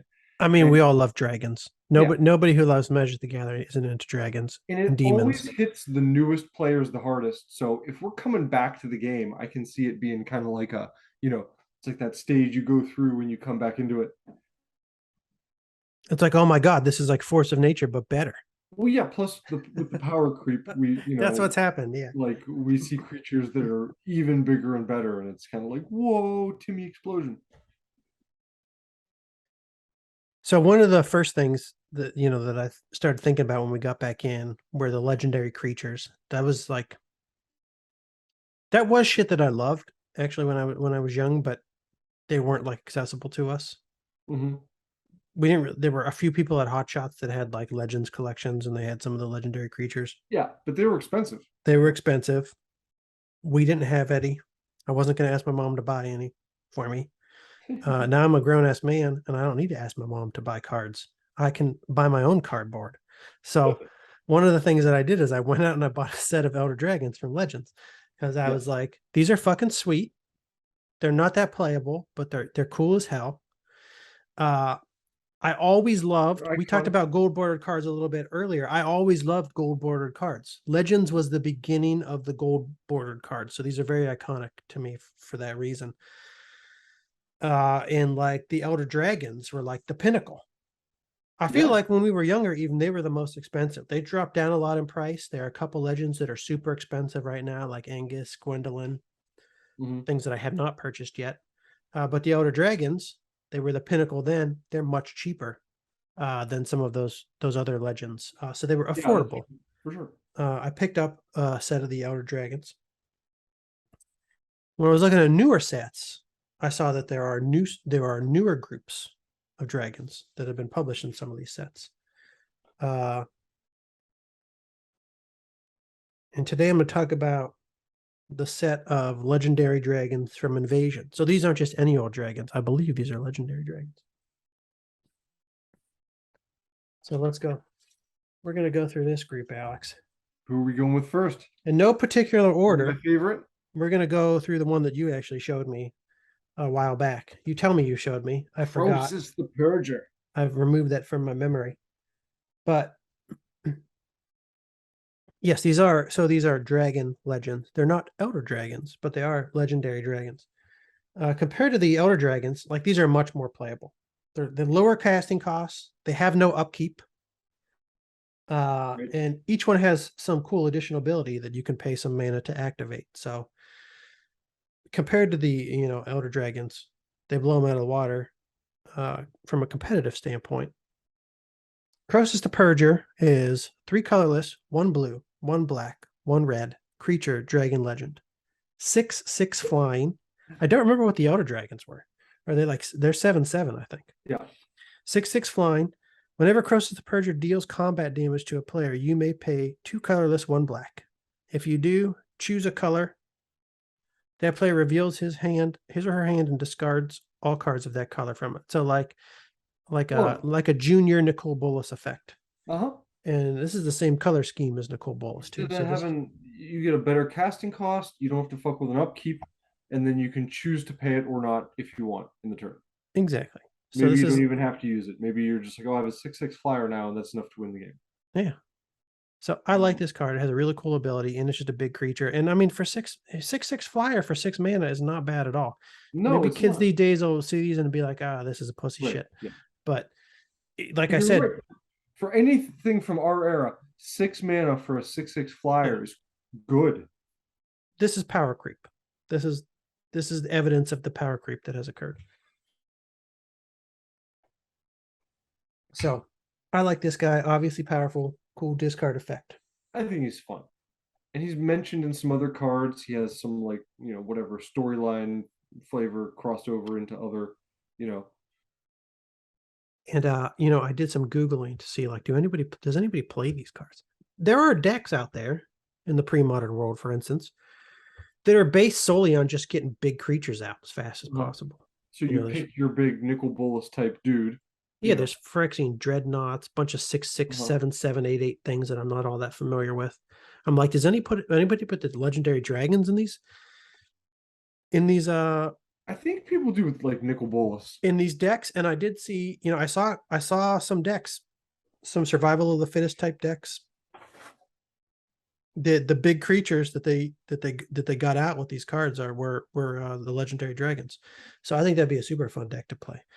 I just noticed I knew about Crosus and Dromar being related to them, but I realized all 5 of these dragons have like a land associated with them. Like each of those multicolor lands Yeah, I showed you, like Daragaz's Caldera, and what's it? One of them has catacombs, Crosus or Dromar. I don't remember. I do know that Grove. Each one of these dragons, so there are 5 of them, 1, 2, 3, 4, 5. In plane shift, they each have a charm and a layer associated with them. Oh yeah, they have a charm because I've seen Dromar's charm or whatever. Yeah. So they continued this dragon storyline through. I like that. I like at that. least through plane shift.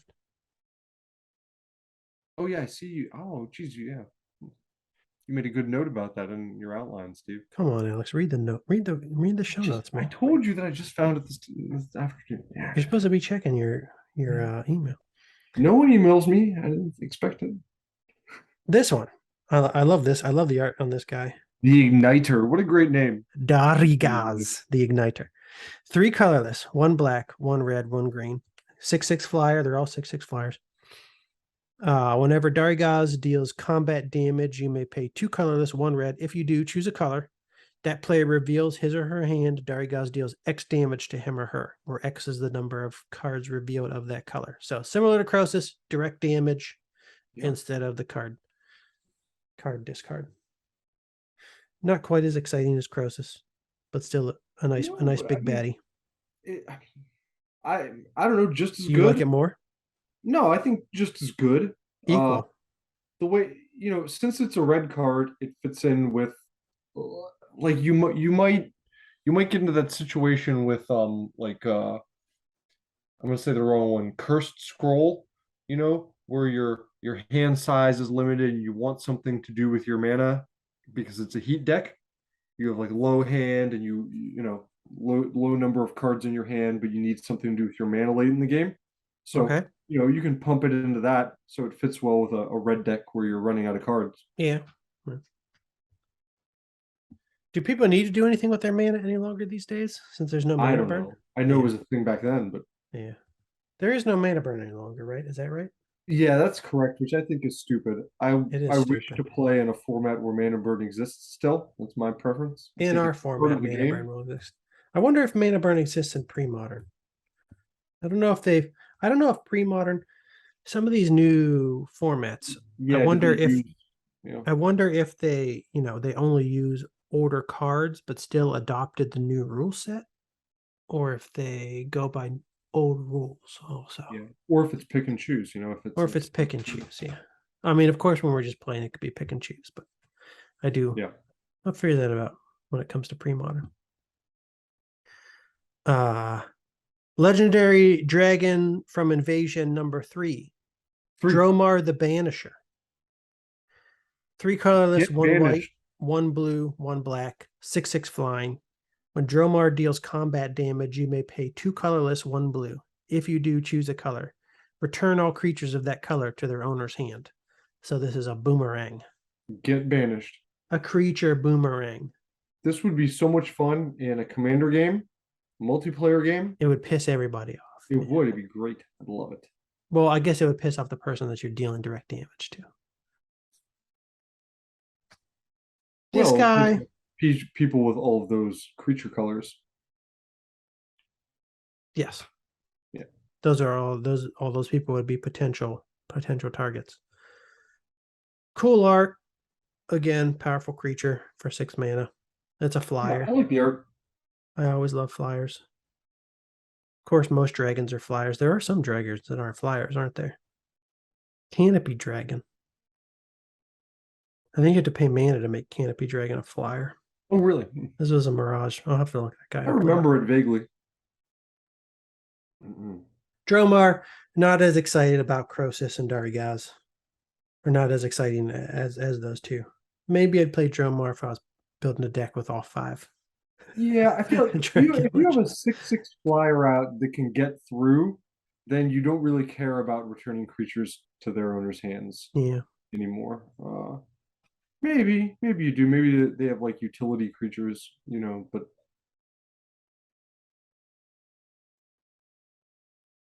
it'd be fun to return like. Oh, hold on a second. I'm saying return all creatures of that color to their owner's hands. Yeah, all players. All players. You too? Yeah, you too. Does this mean you bump if you pick white, blue, or black? You boomerang Dromar back to your own hand? You think so?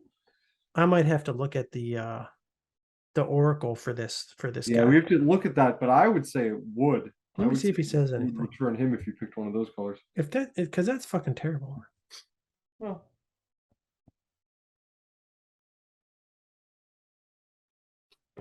to their owners. Compete against like an elf deck. Yeah. Dromar. But yeah, definitely getting more situational than the. Then if you gotta play the guy every time. Well, no, if you use elves, for instance, then you don't have to worry about that. But yeah, white, blue, or black. You choose the color during resolution. This means your opponent does not get to react after knowing what color they choose. That's the only ruling. Yeah. It doesn't mention whether or not he bounces himself, or if he bounces your own cards. He does. It seems like it. Look at the discussion. That's what I was going to do. Yeah, the main problem with Dromar is 3/5 of your color options bounces Dromar as well. Oh boy. Why is everybody hating on Dromar? This guy uses them as one of his EDH generals. He's utterly fantastic. If you decide on doing anything other than green or red, he just bounces back to your hand and you recast him. That's why they're fucking hating on him. You buffoon. This guy likes it because that's an advantage instead of having to cast. I shouldn't call him a buffoon. Why? I shouldn't be insulting people online. No, we're old and crotchety. We can do. He just bounces back to your hand and you recast him since you don't have to pay the extra mana because he wasn't. Oh, this is a commander specific issue, which I'm not familiar with the rules, but he's saying you don't have to pay the extra mana because he wasn't in your command zone. Plus, it's hilarious. I do agree with that.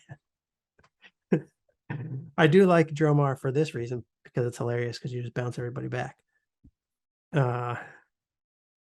Okay, so maybe he's more playable in Commander for this particular reason that I don't quite understand. You don't have to pay mana. You don't have to play the extra mana when you bounce him back because he wasn't in your command zone. Interesting. What does this person say? I didn't even think of that. Brilliant. What was brilliant? Probably the run below. They go like up. So no, not that one. Oh boy, this is like a. It was a giant. This is a thesis. Yeah. Holy shit. I have to come back. I should have read up on this. Look at this beforehand. Justice Elite. Anyways, people in Gather mentioned a lot of cards that they would play in combination with Dromar, things that I'm not familiar with. distorting lens. Just use distorting lens to make sure you don't bounce them if you don't want to.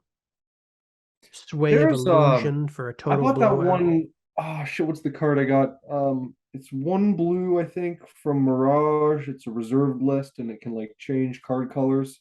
Well, that's what this is. So this Yeah, card that this person just mentioned, Sway of that has Illusion, a which I'd cantrip effect. never seen until now. It has pretty cool art. One colorless, one blue. Sway of Illusion is an instant. Any number I of like target that. creatures become the color of your choice until end of turn. Draw a I like card. that. So I think this is similar to what you were saying, right? But Yeah. in a different card. Yeah, it's like as a cantrip. It's also old border, Yeah. pre-modern legal, so I could play this with Dromar. Yeah. Ursat's Gnomes, I'm familiar with this. Is this what you were talking about? This is a Mirage card. Yeah. And I was looking at Ursat's Gnomes probably like a month ago, thinking, do I want this? Do I want this card? Because I like the art. 3 colorless artifact. Tap, target spell is colorless. Play this ability as an interrupt. Tap, target permanent is colorless until end of turn. So yeah, you could use this to keep Dromar on the battlefield and still bounce other white, blue, black creatures. I mean, I think you can play around that negative decently. Like you can play it, excuse me, against the opposite, like the two colors that he isn't, and you can also still use him. Uh, you don't have to pay that cost if he gets through, and you can just use him as a 6/6 That is flyer. true. Yeah, And you then don't you have can to do still it. use him in a deck, in a situation where maybe you're going to lose, where like, he'll bounce back to your hand, but you'll also bounce back there, several other creatures that are about to attack you. Yeah, and I can use him to piss off people playing elves and goblins. Those people deserve to be pissed off. Next, Dragon Legend from Invasion. This guy I liked a lot. Rith the Awakener. 3 colorless, 1 red, 1 green, 1 white. I can play him in my Jacques Go in Levert. my Jacques Levert That's deck. what I was just gonna say. He's going in my Jacques Levert deck, Alex. Going to mine. We'll both make Jacques Levert Rith the Awakener decks. All right. Wait it out. Flying 6/6. Yeah, we'll have a duel. Best out of 3. Whoever wins no longer gets to play their Jacques Levert Rith the Awakener decks. Wow. 6/6 flying. Whenever Rith the Awakener deals combat damage, blah blah blah, you must pay 2 colorless, 1 green. If you do, choose a color. You may. Put a 1/1 green sapperling creature token into play for each permanent of that color. So this guy could get through a couple times and create a whole bunch of tiny little tokens. I love tokens. You can create a whole bunch just in one time. Hold on. Even just in one time, yeah. That is true. For each permanent of that color in play. Permanent of all players of that color. That's the impression I get when I read this. So yes, this would also be sweet for like a multiplayer commander. Yeah, in a commander deck, situation. You get a whole bunch. I have a soft spot for these token generating cards. Yeah, I like them. I'm always thinking I'm gonna like build these token generating decks and go wide on people. Blew so bad. Hated it. Now we're always waiting for them to actually make like good sapperling tokens and sacrifice thralls and shit like that, No thralls. I will never play a thrall. You saying that word triggers me. I'm irritated just hearing the word thrall. So side note, going back, the card I was mentioning was Prismatic Lace. It's a 1 blue instant from Mirage. Target permanent becomes the color or colors of your choice. Okay. You said it's just one mana? Yeah. So but it only affects 1 card. The cantrip you showed me affects all cards of that color, I think. I forgot already. Yeah, I forgot already. Multiple. Okay. What was it even called? Sway of Illusion? Yes, it was. Any number. Yeah. Yeah, so you get to pick how many. Any number of target creatures. This is pretty cool art too. I don't know what these Yeah. guys are. Like I weird, like they look like those Chinese clay soldiers. weird Found. prismatic alien looking conehead guys. Greg and Tim Hiddlebrand. Oh, isn't that cute? Two brothers. They work on their art together. Greg and Tim. Maybe brothers. Or husband. I know. That's why I said maybe brothers. They could be husbands. This is look at the rainbows in the card. They could be telling us something. It's a Maybe. possibility. So Rit the Awakener. We're brothers. Yeah. Yeah, maybe. This is my favorite, I think, of the dragons from Legends. And again, I think it's just because I have a soft spot for these tokens. I just want to make like a bunch of 1/1 tokens with Jacques Levert in play, pump them up, put a Acacia, what's her face? Verdant Force. Put a Verdant Force in play. I'm gonna run this in my I'm gonna run this in my Rith the Awakener / Keza / Jacques Levert deck. I have one or two of her from back in the day, and I remember trying to get her into decks to use her, and I didn't much. I don't know. I never really found the stride for this card, but I like her. Yeah, I do too. I have one. I like that she. I don't know. Plus Heart of Yavimaya deck. Pump all those tokens. You need to get that Heart of Yavimaya. No, what's the other one? Yavimaya Hollow. That's what I need to get. I don't know what that one is. Oh, that's another pain land, right? Is that another pain land? No, it's not a special land. I think it's regenerating. Regenerating. Yeah. Did I tell you about one of these? Yeah. Oh, I think you did. Yeah. Jerk. I wanted it for my Jacques Levert / Kasia / Heart of Yavimaya / Yavimaya Hollow deck. That would be awesome in there. But I didn't yet know what creatures I was going to run in there. Now I know that I might run a Rith the Awakener in there. And then I'll use this to regenerate my sapling token. Hell yeah. Going back to one of the really good things about this card is that you can use it like a Maze of Ith. Yeah. You can regenerate one of your opponent's creatures just to tap it. So say that again. What am I doing? So unless they've changed the rules, whenever a creature regenerates, it becomes tapped. I didn't know that. Yeah. So I could preemptively regenerate your Mahamadi Jinn before I attack you, and it would tap the Jinn, and then it couldn't block. Or I could do it before you attack, so it couldn't attack me. Interesting, Alex. I believe that is. If you're correct, I will now dominate you with my Yavimaya Hollow. You should not have revealed that information. I hope it works well against my land destruction deck. Now, when you and I go head to head with our Jacques Levert Rit the Awakener decks, I will use my Yavimaya Hollow in that deck. Distinct edge. It's a distinct edge. Yeah. Going back to rules that I don't remember, if you tap a creature with a passive effect, will that passive effect no longer count? Like if you tap my Jacques Levert. This actually, I don't know. I need to do some reading about that because there's been some change about how tapping artifacts affects their tapping artifacts, correct. And I heard somebody talking about this in a video, and it's like it changed for some artifacts, but not all artifacts. Right. So like I have to really read about this. Yeah. In the video, they were talking about this in the context of Howling Mine, Winter Orb, and then it was a Howling Mine Winter Orb discussion, and it was like based on the rule change, things behaved differently with one of those cards, but not the other. I think in the newer editions and/or errata, they made those cards like now no longer work if they're tapped. They like added text to the newer versions or whatever, or I have it. But no, I thought that's the way it used to work. I thought like it is. Because you could play a Winter Orb Icy Manipulator deck where you could lock your opponent down with Winter Orb, but then you could tap it with the Icy on before your turn. Basically, what they did was they said, we don't want that to be the case for artifacts in general, but we'll keep it the case for Winter Orb and Howling Mine and one or two of those. Okay. Is the way I think that works. Yeah, I have to do some reading up on that because I don't quite know the rule creatures, change. I'm not sure. I think if a creature's tapped, its passive effect doesn't.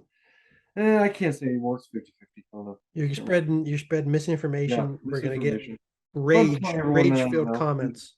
Rambling. So rage-filled comments in the. Please leave your rage-filled they'll comments. put in our comments violently with capital letters, and they'll tell me that I'm wrong, and we'll figure it out. Please do. This is how we gather information. We cast out the net of buffoonery, and we reel in knowledge. We say stupid stuff. People hear it, they fly into a rage. That's how we get engagement. Yeah, that's the plan. What is the question? Because I want to figure this out. If a creature with a passive effect is tapped, is that effect still active? Yeah. I'm gonna write this down. I'm gonna figure out the answer. I think it no longer works. I think the effect goes away, but I could be very wrong. So we'll see. Next week. What was the other thing you said that I want to double check? If a target creature is regenerated, is that creature tapped? Yeah, I believe it is. You could be spreading misinformation. Your brain is not the same size as it was when you were 18. Oh, no, not at all. It's 85% the size. Yeah, it's shrunken and covered in lesions. If a target creature is regenerated. Lesions of the brain. Okay. Okay. Regeneration is a replacement effect, which means the next time this permanent would be destroyed this turn, it is instead tap it, remove all damage from it, and remove it from combat. So it is tapped. But that might rely on it being would be destroyed the next combat. It would be destroyed this turn. It doesn't have to be combat, but so well, I heard you say remove it from combat, so I got the impression that like if it's in combat. Oh, if it's in combat, okay. Maybe. Oh, jeez.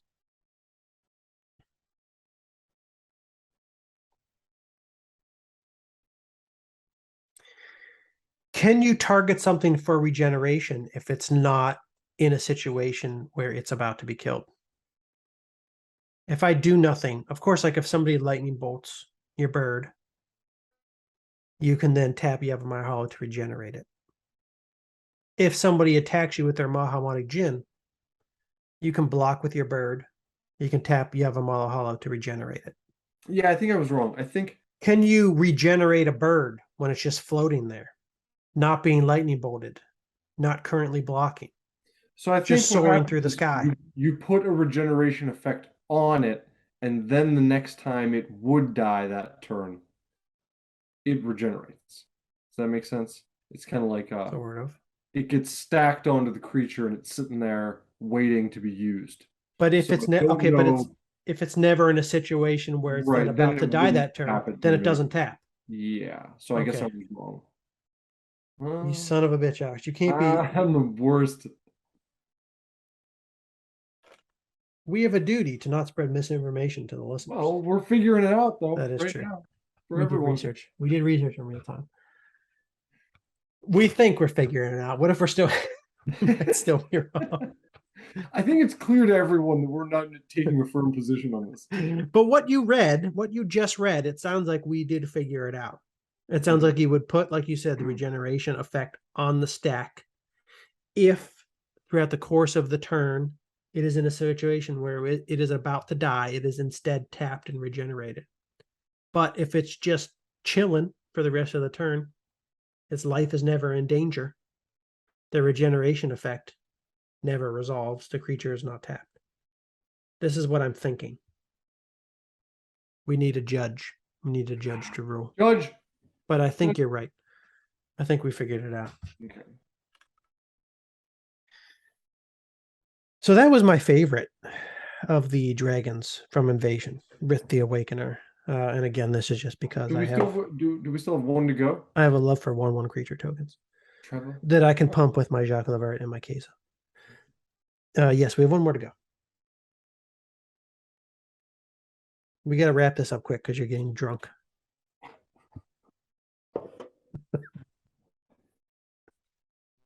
What is that you're drinking, Alex? I'm drinking Great Lakes IPA. Oh, okay. I'm having a water, a nice water. The fifth and final dragon legend from Invasion Treva the Renewer. 3 colorless, 1 green, 1 white, 1 blue. 6/6 flyer like the rest. When Treva deals combat damage, you may pay 2 colorless, 1 white. If you do, choose a color. You gain 1 life for each permanent of that color. So again, like all of the other white cards, this is the shittiest. Red always gets direct damage. Black always gets to take cards directly from you. Green always gets spit out a bunch of creatures. Red always healing salves you, and you go like, whoop-de-doo. Yep. So it's green, white, blue. This is my least favorite. Yeah. I will play Traver in my Treva the Renewer Angus McKenzie deck if I ever purchase an Angus McKenzie. What else can just wait, it'll come down. And Crusade, I'm trying to think what else can I put in this deck? Crusade. I was gonna write Angus the McKenzie. Angus the McKenzie. I'm gonna put these 2 cards in my Traver the Renewer / Angus the McKenzie deck. Yeah, Angus McKenzie is the legendary creature. It is white, blue, and green. Some of Legends. But none deal any damage during combat. So this is great. This is the combo I'm going to run. I'm going to play Angus, then I'm going to play Treva. I'm going to attack with Treva. I'm going to deal combat damage to my opponent with Treva. Then I'm going to pay 1 white, 1 blue, 1 green, tap Angus McKenzie to make Treva deal no damage during combat to my opponent.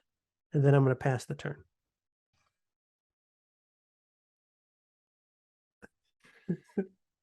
I'm not sure about that one. What do you think about that, Alex? What are you talking about? Well, if Treva deals combat damage, then it will be too late to make her not deal combat damage, right? I don't think so. If you tap Angus afterwards, after the damage is dealt, doesn't Angus negate the damage? Well, doesn't it reverse the damage before the damage is dealt, right? And then it wouldn't do the life gain thing. Are creature effects put on the stack? And if they're put on the stack, I don't know if you tap, my friend.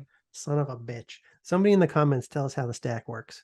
Yeah. And tell me if I wanted to. It's mostly like the way we used to play, like last in, first out, whatever, reverse order of instance and stuff. But yeah, I don't know the fine rules for the they have to be the creature effects like this, activated creature effects have to work the same way spells would be on the stack. Otherwise, like, let's say there are creatures, Urtai Wizard, blah, blah, blah, something in another set that I can't remember of, that essentially works like a counter spell. You pay a few blue, you tap it, you counter a target spell. Or it would go in the same order as a spell. Yeah. Yeah, so if I dealt damage and then tapped Angus, oh, you know what? We're not talking about spells, though. We're talking about combat damage. Where is combat damage on the stack? I think that's the important question then, isn't it?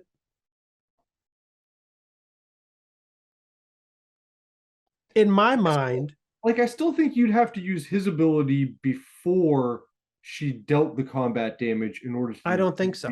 Let's go back to dealt. It's dealt. Let's go back to regeneration. Yavimaya Hollow, or there's probably creatures that you can tap to regenerate. Combat begins. Creature attacks. You block with a weaker creature. Then you tap Yavimaya Hollow to regenerate. Or let's say a creature that has an activate ability, you tap to regenerate. Tap the creature, regenerate. Survives combat damage. Exactly, I'm turning my hands. Let's replace Yavimaya Hollow with Angus McKenzie. Treva attacks. Deals combat damage instead of to a blocker, to the player. Then I tap Angus McKenzie, negate the damage. How's this different from a situation where I'm regenerating? That works, but then because you negated the damage, she's not going to do the life gain effect. I know, that's the whole point. Oh, okay. The whole point of this was me to do something really stupid and then pass the turn. Okay. I thought you still wanted the life gain effect. Okay. No. That was my only comment. I wanted to play like an idiot. Okay, so you're over here trying to think that I'm trying to do something intelligent, and you're like, no, Steve, that's not going to work. I don't know how we got off on this tangent where you're deliberately tanking. Just for fun. Okay. Well, then you have my blessing. Okay. Part of the fun would be doing something incredibly stupid and then passing the turn and then confusing my opponent. And then they have no idea what's going on. And then for the rest of the game, I dominate. You do something really stupid, they think they don't know. They I think like they're that playing a strategy moron. Sometimes you do the totally unexpected thing, and then they're like paralyzed because they're like, what does he have up his sleeve? It's like the drunken master style. Yes, You think drunken your master opponent's just style. There you go. loaded. He's not a threat. And then wham, right in the throat. Exactly. Like this. I love it. Okay. So those are the five dragon legends from Invasion. I thought those guys were cool.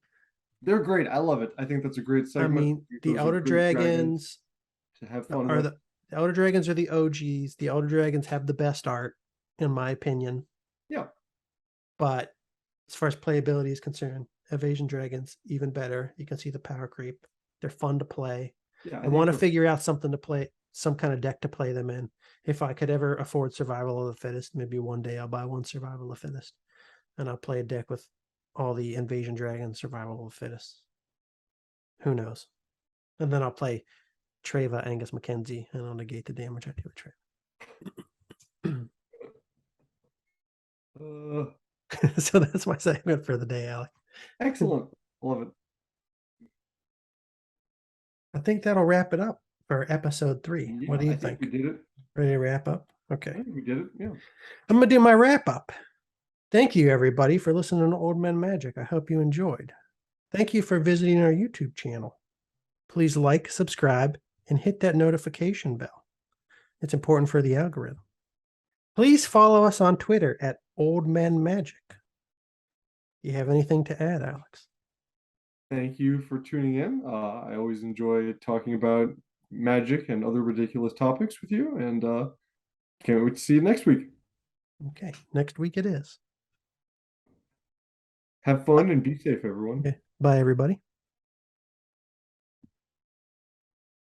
Now, this is the part of the show where I berate me for my try to remember how to stop recording.